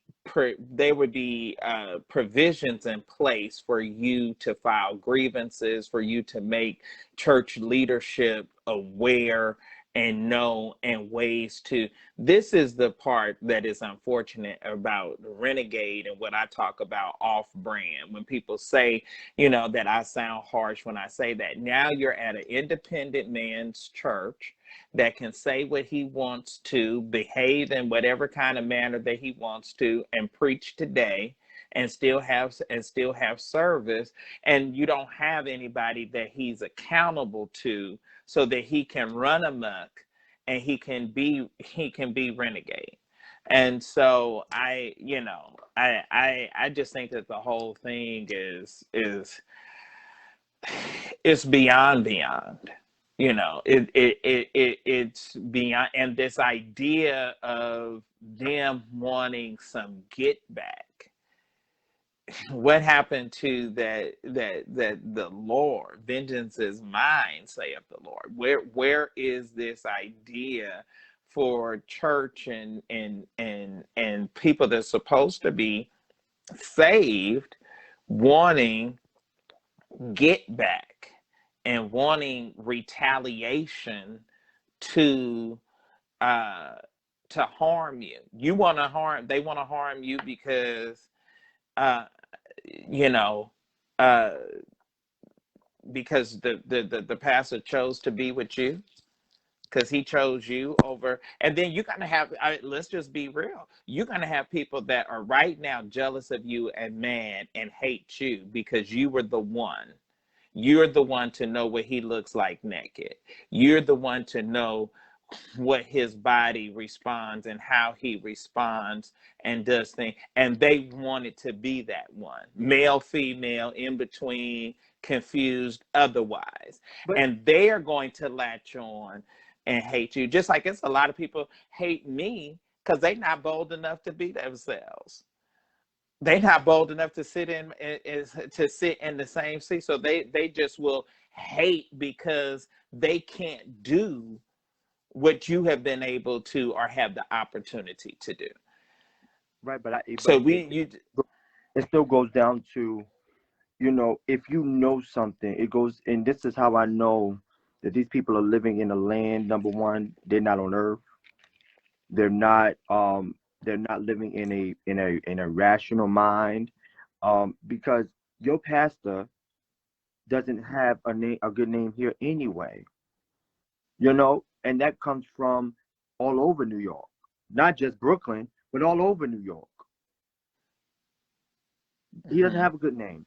So if he already doesn't have a good name, and you know this, and even his mother, see, and then a part of this, you said something the other night, that you said it to Garel. You said, I think all of this is going to go back. All of this is going to fall back in Tanisha Johnson's lap. Because to be honest, I feel, this is just me, I don't know, I'm saying just what I feel, that she plays a huge part, number one, and that she's telling him something, but not telling him the truth. because she doesn't. I feel like he doesn't know the in between conversation. Well, she may be blinded by her. She feels that he's her son, so she's probably, you know, at the end of the day, she's going to feel a greater, you know, connection to him, and wanting him to be made whole, and wanting him to be made. Let me tell you about this. I've done enough of these stories. At the end of the day, is to keep the money, right? At the end of the day, when it comes to scandal with preachers and pastors and churches, it is to make sure that his operation, or generally, if you really get down to the gravamen of the issue, it comes down to dollars and cents. Okay. And so if people get up and lose confidence and get up and walk out of his church and what have you, and not there and not giving, and they lose confidence, and then they cut off engagements, they cut off relationships, they cut off other things, and he's exiled, then that's it. That's the main issue. When it came down to me releasing the story on Juanita Bynum, they were mad because people dropped from her ministry, people dropped from Bishop Thomas Wesley Weeks' ministry because of the story. When people got up out of Changing a Generation, when I said that Paul Martin had a son, that I had a daughter before, people left the church. People react to information that they hear, and the biggest way for a pastor or for members to let people know, or let a pastor know that they no longer with them, is when either they leave or withhold their money. Because you have some people that'll stay and still and not give, you see. And so that's sometimes the unfortunate part. They would need to keep their operation going. They need to keep that afloat. And that is the blinder of it all. That's the, you're operating because my level of household, and I'm used to bringing in this X amount of dollars on a monthly basis, and I need to bring in that amount of money so that I can sustain myself. So that's what you're facing. Right. So so if you're going to have a situation where, you feel, or she appears to be biased, she's appearing to be biased, and she's feeling that way perhaps because he needs to stay afloat. Okay, Saeed, honestly should have to. I'm not sure what the statement was. So that's where we are. I at this point, I would hope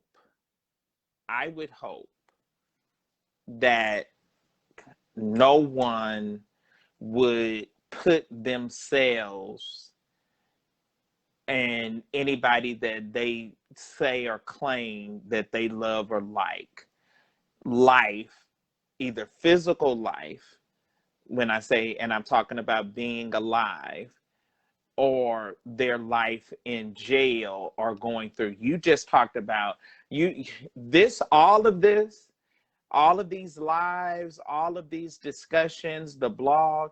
If you step out your house tomorrow and get beat down with or hurt, and you're able to name, and people are able to be identified, they're going to be charged with a crime. In the same way you went through a process for 2 years of evidence being presented to a grand jury for them to make statements, they're going to go through.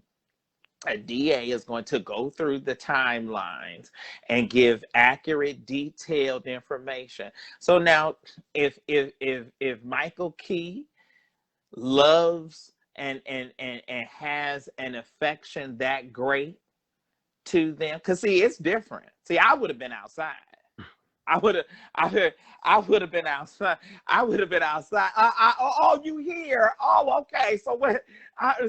Listen. Oh, you want to talk? Okay, so let's talk. Now, what you want to say? See, but you and I cut from two different cloths, and see, then it would have been over with, or an aspect of it would have been over with that night, because I would have gone outside. And I think a lot of other people would have gone outside. But you didn't have the artillery to empower you. But not to go even outside. that. I don't even think it would be that. I'm not a violent person. So, you know. Exactly. So that, Yeah. and that's different. And I totally get that. But I think that also you're in a heated situation where your newfound enemies is going to play on that you're not violent, and that you will not respond, unfortunately, or you don't want to respond to violence. Now, if you physically attack, you got to do what you got to do to defend yourself. Well, yeah, and as I have, been going through the process to protect myself. Let me just say it like that. I've been going through the process. I've gone through the lawyer. I have a lawyer, the same one who handled my case years ago. And he's awesome, and he's on it. He has their names. He has who came to my house. He has the video, because I didn't even know my landlord had cameras around the house. So she does that to protect So us. you have your ducks in a row, and that's what we can say to the other side. His ducks is in a row.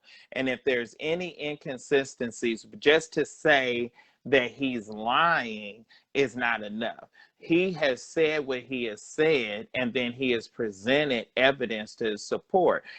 That's why I posted the screenshots of the message. Michael Key inboxed him and made it very clear in English that I am outside. Come outside, because I do not want to have to come in. He is saying very well right there in his own admission that he was outside of the home. Now, if he was outside of the home by way of Tymel, if he was outside of the home by way of Tanisha Johnson, if he was outside of the home by way of Corey Lipscomb, if he was outside of the home by way of Stanley Gurrell, or whomever else that name have may been brought up, the secretary or the nurse that gave some juice that you said was improper, whomever he may have been outside by at command, the result and the fact is that he appeared. Right. Now that's what we do know. And Right. that ain't no speculation. And then what we do know is that Tymel Thompson made a statement on his timeline that has an implication, that has a direct implication to this. Now, if he was just saying something and just venting and just talking out the side of his neck, then he knows that. But saying that means nothing, something happens to Javon, it's going to be some lawyer and some detective is going to ask him. And where he can deny coming on here, he's not going to be able to deny going down to the precinct. They're already. You know what, Dr. Saeed Su, I can't stand you. He makes me sick. He made a statement and said this is a Barbara Walters special. Am I giving Barbara? Am I giving Barbara to I was it's saying already to Diana Ross. It's already in the works. I have literally have a detective already on everything going on, everything being said. My lawyer, he's going in. I've clearly kept my family out of this. My brothers, just as well as they know people and gang members or whatever they call themselves, my brothers are not saved. My brothers aren't in the church. They're very well-known gang members too. And I've kept them out of it, and I've told them, hey, stay out of this. They're very well known throughout New York in every borough. you know, so I don't want to get them involved and start a war, you know, because it's not for that. Right, I'm because not everybody has connections and have right. ability on whatever side that they are on. Well, I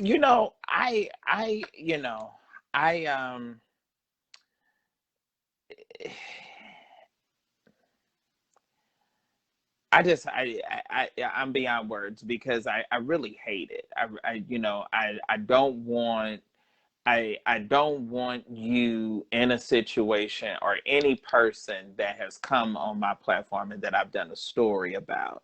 And certainly somebody is, I think that is, has been as best as you could be transparent. Because I don't even know if I would be able to go on someone else's platform and give an account for my sexual escapades. I just don't know if I would be willing to do that. Probably in some cases not. So at the end of the day, I really, I feel for you. I do have some level of concern. I think just like once you get beyond all of this, I think that it's going to definitely probably need to be some level of counseling that you're going to need to have, because you're going to need to be able to pick up the pieces of your life and be able to move forward.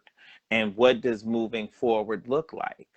The difficult thing about this is, and let's just keep it 100. You're a church boy. I'm a church boy. So if you have to cut off a major aspect of your life, which is church, and dealing with church, then what does life look like? What are the other things that you involved in? What are the other things that would occupy an amount and feel that level of void? And then if you do remain active in church, how are you able to move forward and have confidence in somebody else and in somebody else's ministry after having experienced something like this? So it's multifaceted and multi-layered, and I think that somebody needs to be involved. And then I also feel that as a result of you losing the ex, that or he's not necessarily an ex, he died.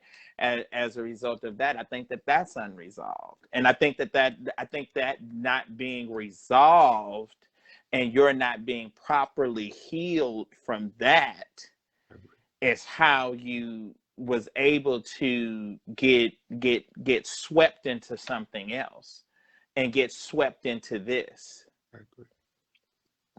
because the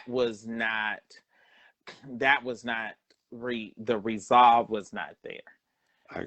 But I think you're doing a major aspect of it because you have no seemingly no problem with taking responsibility for your actions and for your contribution to this madness.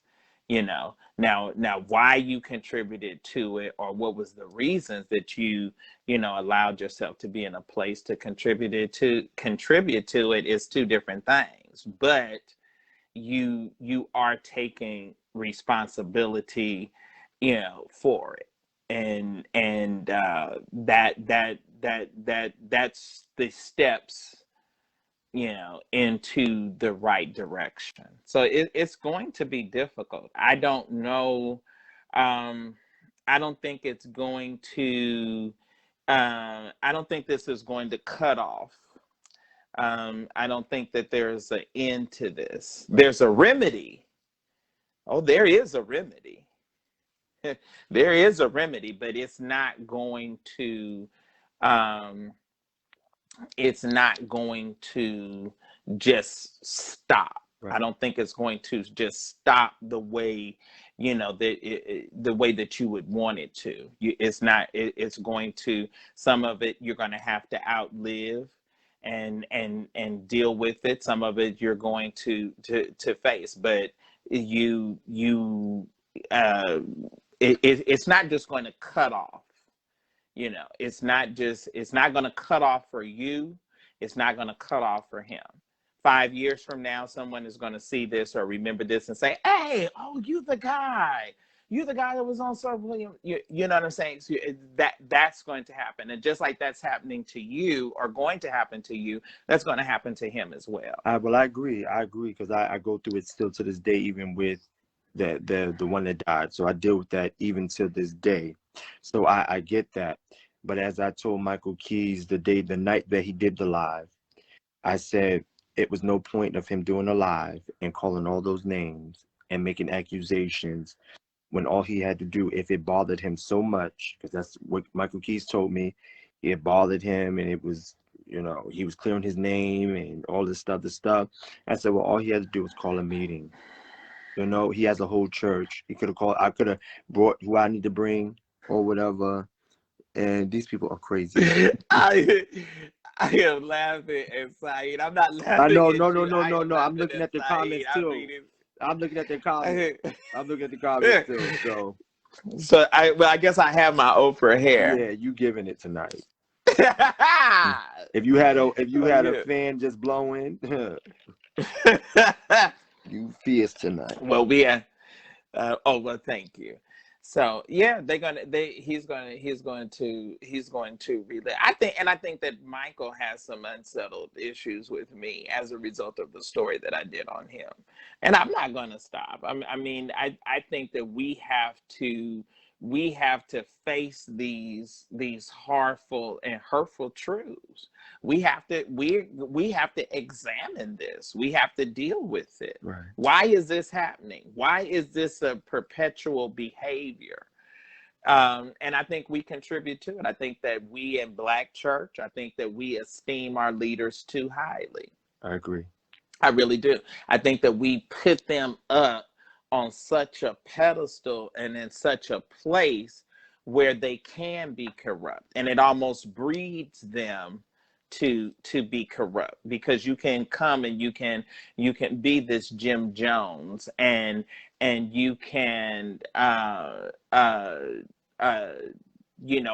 these subjects and servants and people that will do whatever for you, and at the result of what you say. Right. So, and I will say that I do think that it's going to be some kind of facing of it. To what extent or how? When you say facing, well, I'll talk to you about that. It's kinetic. It's too kinetic. It's too explosive. It is too, and they're not simmering down.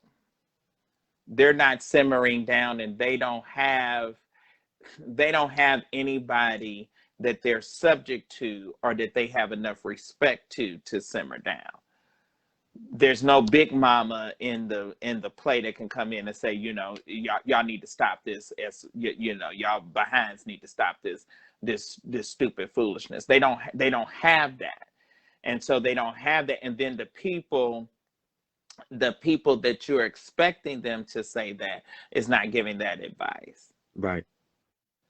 The people that do have their ear is not, they're saying, oh, well, maybe you do, deserve, or maybe you do. And, because my thing is that I said, I'm going to talk to him, because if he is a liar, if there is a pattern, if he is out here, because see, the thing about it is I can't understand what you collecting other than notches on your belt. You know what I'm saying? Like, Paris Hayes, who's tagged, he's got a story. He's dealt with, $1 million men. Who? That Paris Hayes. Another person is tagged. That's a whole nother story. But he's dealt with, do you have a closet full of minks? Do you have, do you have trinkets and diamonds and jewels, as a result? No, you was just laid with and body used, and physical fluids, bodily fluids passed. That's it. You don't have any kind of, and you didn't require that. Right.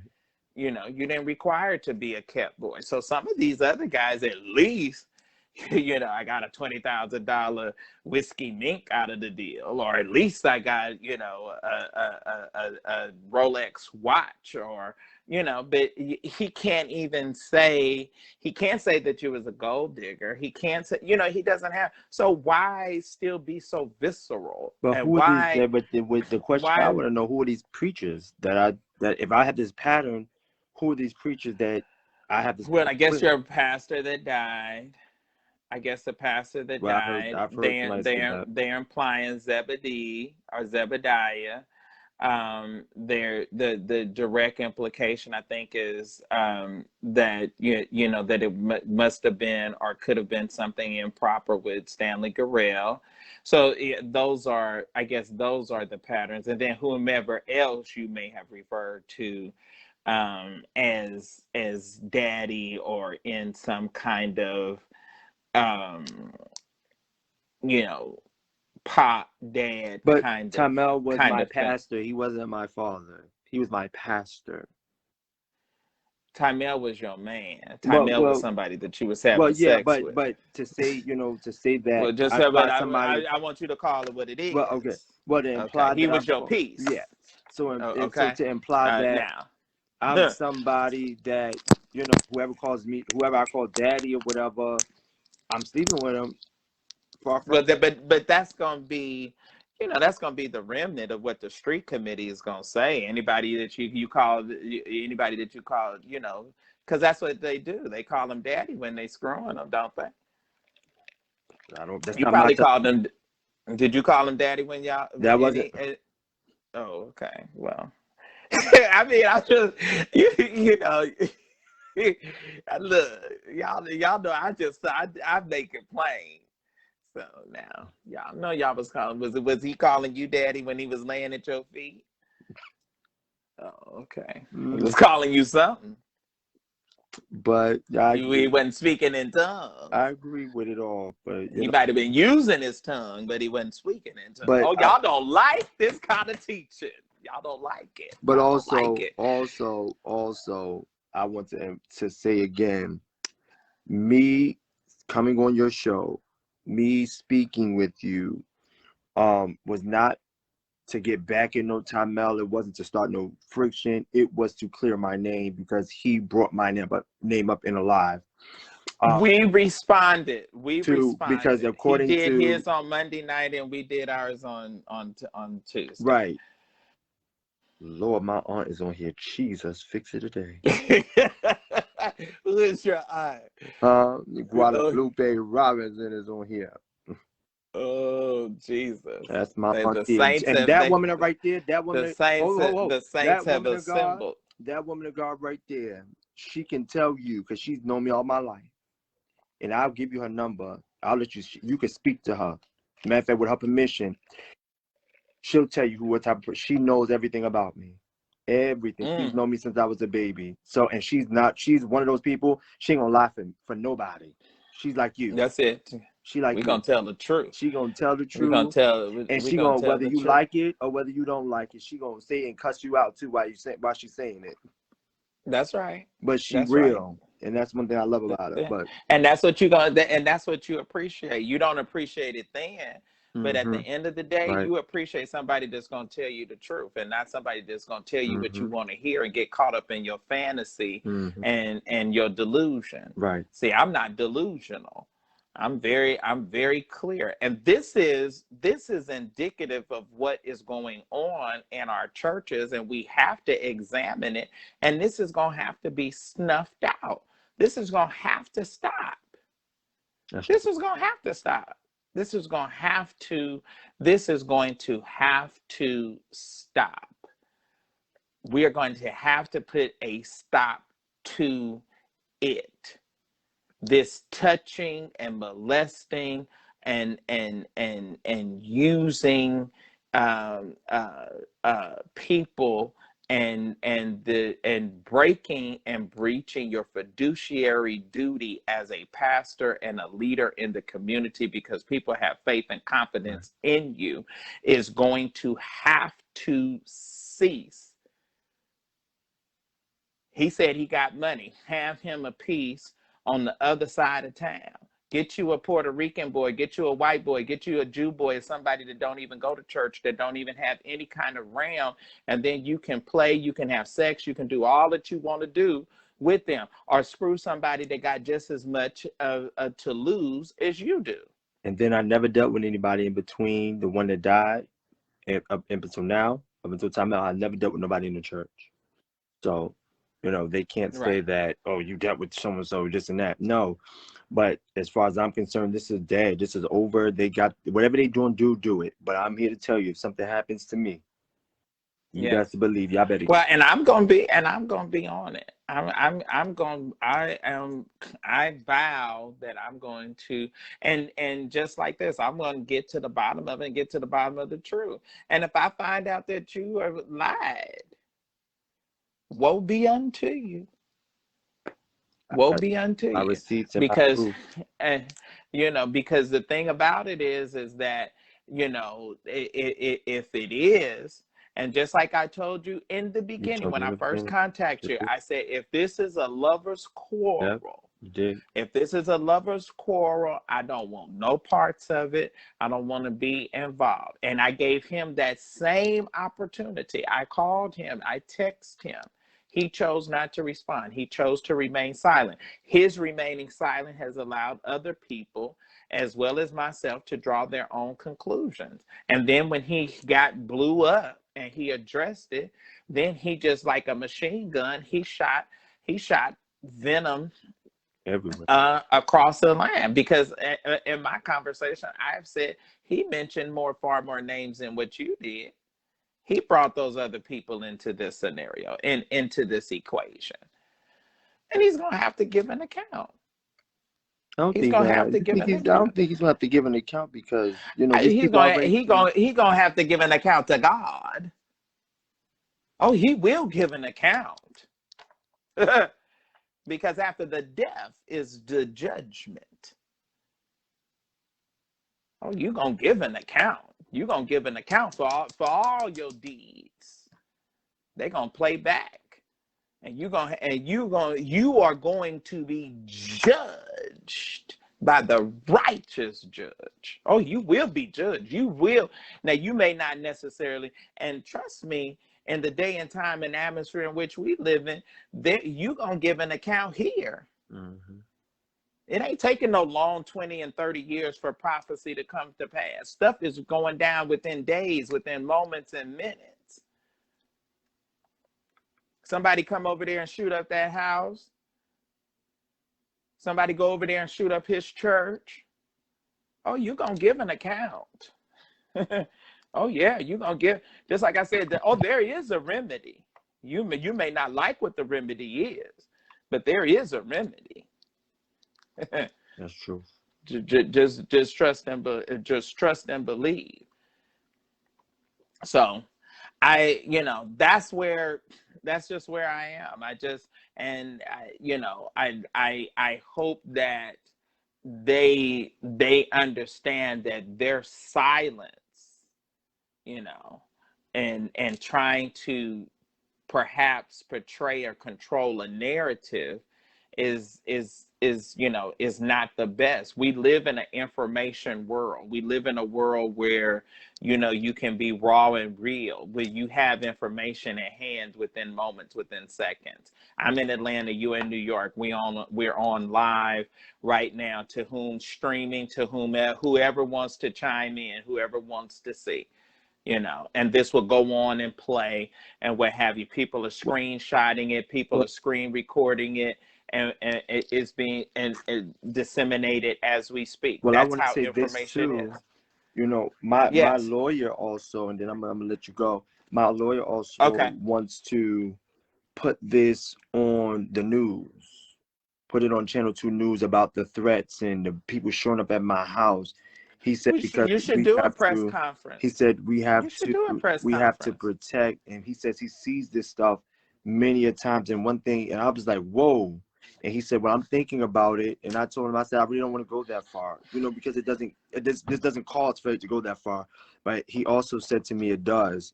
So I'm It thinking, does cause for it to go that far, because you know why? You don't know how many other guys are sitting in the seat in which you're sitting in right now. And you don't know how many other guys are victim to preachers and bishops that have far more means than Tymel Thompson. I dealt with that. We dealt with that for over almost 2 years when we had the guys come to us about Bishop Eddie Lee Long. Bishop Long had DeKalb County on lock. One of his faithful members for 30 years is on here now.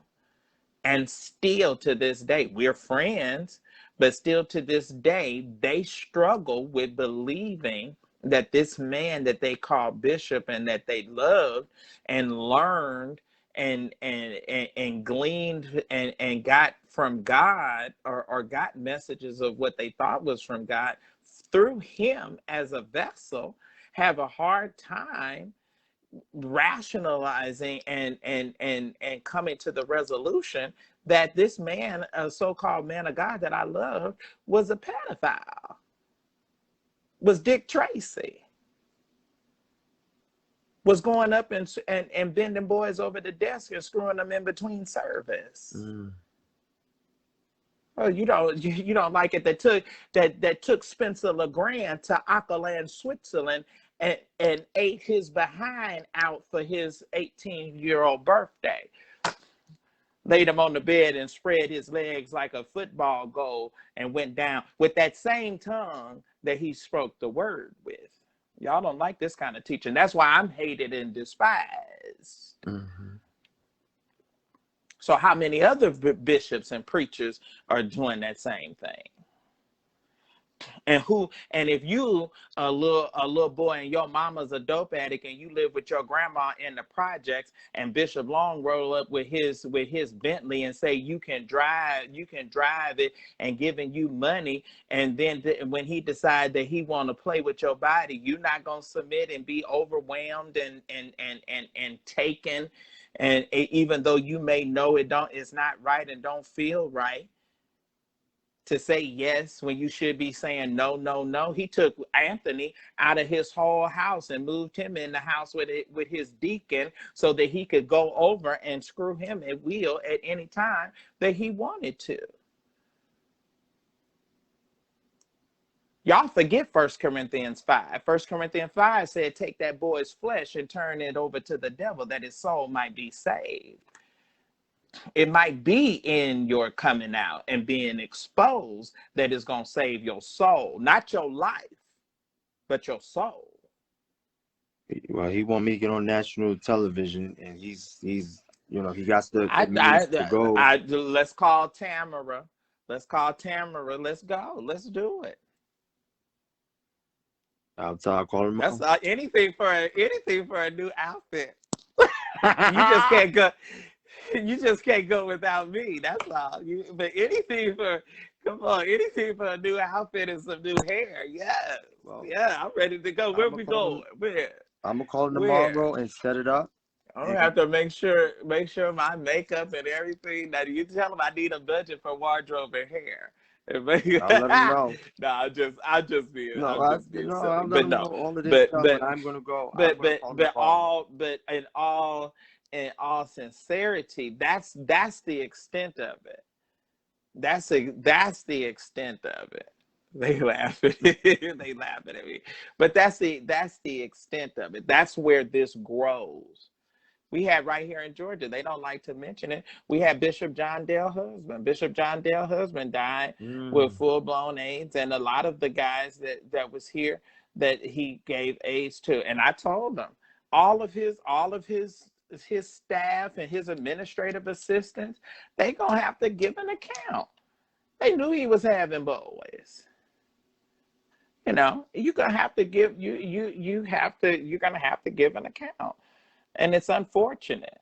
But because of our reverence and because of the way we the way we esteem our leaders, it breeds this kind of behavior. We almost make them predators. Right. It's almost like it's not even necessarily their fault. Sometimes we're just as much because bishop, what you calling them bishop for at the house? What you calling them bishop for at the restaurant? Right. That's right. You know, please.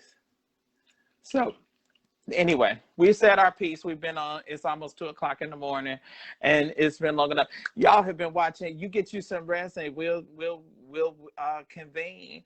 Keep Definitely. me posted. Got you. All right. All right. Okay, y'all watching Obnoxious Television. Well, it's not Obnoxious Television. My Obnoxious Television is my blog, obnoxious-television.com. But you've been watching Sunday Night Live with none other than yours truly, Sir William. And it has been something. John Dale Husband is dead. His church was at his funeral was at Mount Carmel. He was a general board bishop in the Church of God in Christ for an extended number of years, originally from Jackson, Mississippi, that moved to Atlanta, a long number of years ago. But he was a great, great, great preacher and great, great, great predator as well. All right. I guess we never did get Paris Hayes. Is there anybody else, any kind of closing remarks? Anybody want to chime in? Anything that anybody wants to say? The down at the bottom of your screen is the Cash App. If you love me, if you like me, if you like what we're doing and what we all about, coming up this week, trying to rush to Memphis, Tennessee for the inauguration of the new presiding bishop of the Church of God in Christ. Bishop John Drew Sheard will be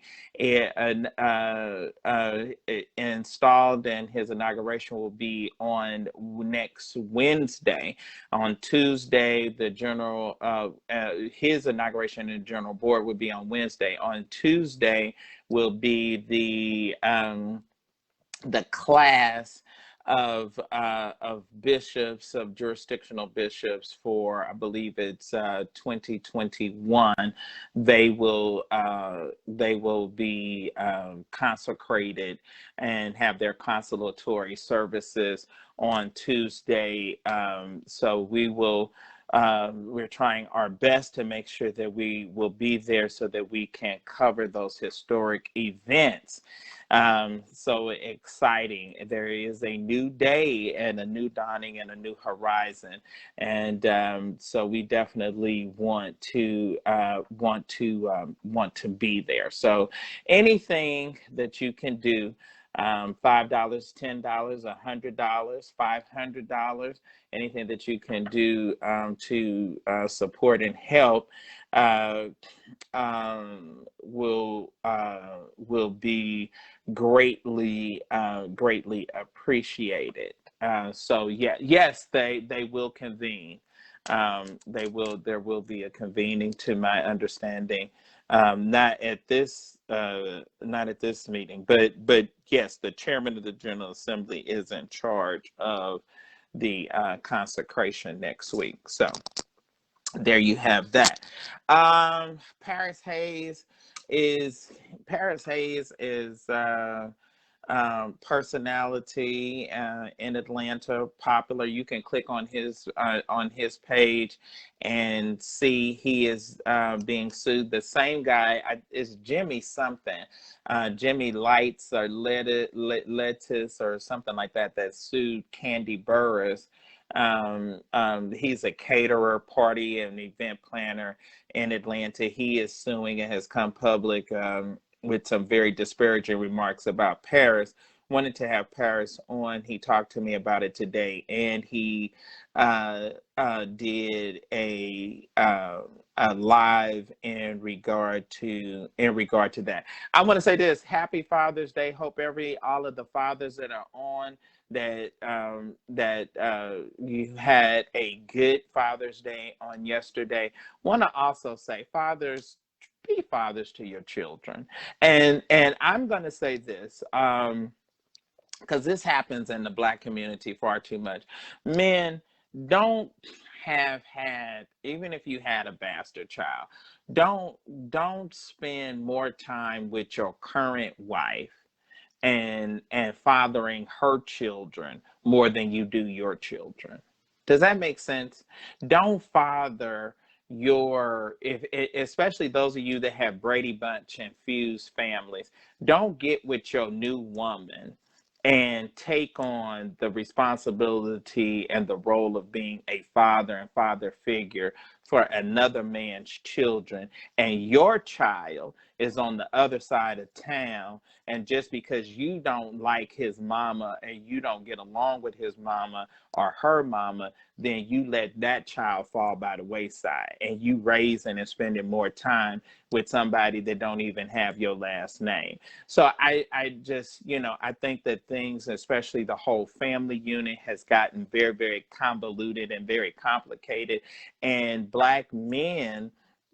a number of black men are fathers, but we don't know that they're fathers because your children are not visible in your lives. Your children are not a part of your daily makeup and your situation. So because I was scrolling my timeline, there was some people that I found out today that was a daddy that I didn't even know that they was that they was a daddy. So and so just let be fathers, struggle, pay your child support, take responsibility, live up to it. You didn't wear a condom, you didn't do what you were supposed to do.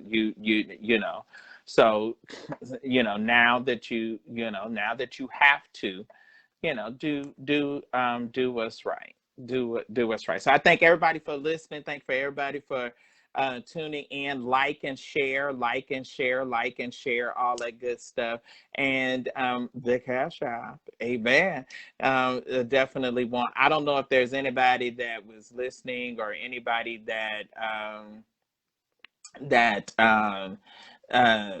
was dealing with this or have anything else that might have wanted to be said, or anybody, definitely hit me up on my inbox. Let me know if you have had these similar experiences and you would like to eventually come on and share and talk and dialogue. I'm certainly open to that. So you'll be seeing us this week. I've gotten very positive feedback that you all like hearing from me, more frequently.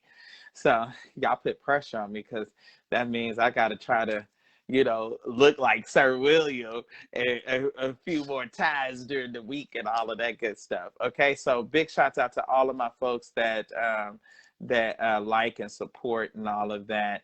As Jermaine says, yes. So y'all like to hear from me more during the week. Yes, the Hawks. Yes, yes, yes, yes, yes, yes, yes, yes, yes. All right. So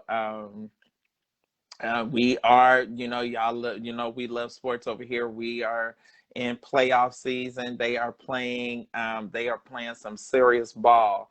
So gotta see who you think on Kelvin, who do you think is going to be in the finals? What two teams? What's your two teams that you think is going to go to the finals? What's your thoughts?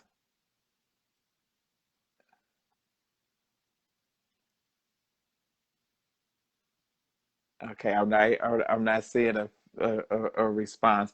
But anyway, y'all can let me know. We can chop it up and talk about basketball and see what teams we think is going to what teams we think is going to make it to the finals. And he says, "I'm not certain." You're not certain. All right. And the world is opening back up.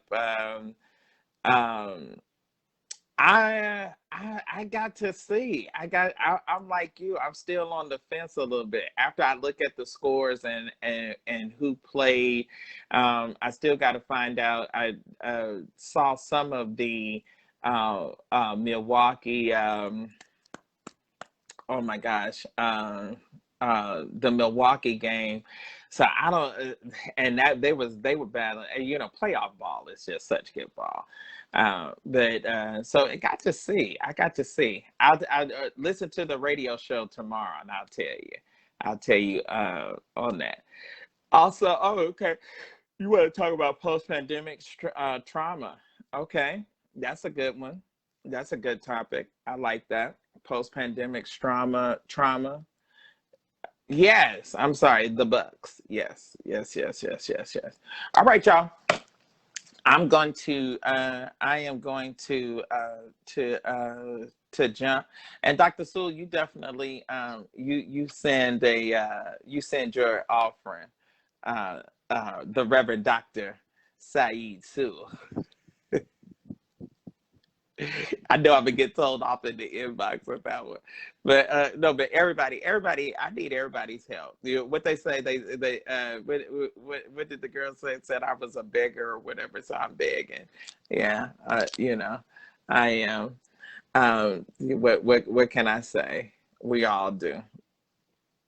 Kroger begs. Everybody begs. So,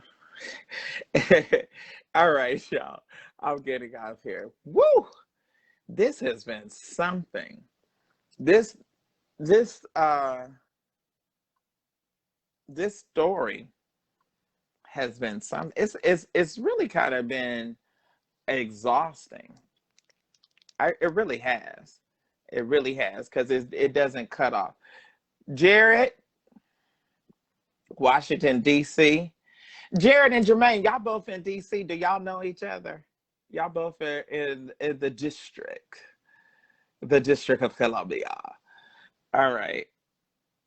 Yeah. And Jermaine, I want that red hat. You stole my red hat. I want you to, I need you to put it right on the box and send it back.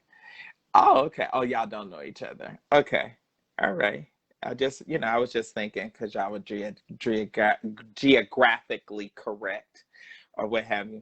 All right, y'all. I am out. I hope that I touched on all of my other topics. This has been along with Antonio Blackwell says, let's get back to the spiritual fathers. Yeah. Where have they gone? Where have they gone? And why are they so silent? Why are they so quiet when you have situations like this arise? What can we say? All right, y'all. I am out. Like and share the Cash App. Amen. Send your offering, your love offering, and your blessing. I appreciate everybody. Thank you. And good night.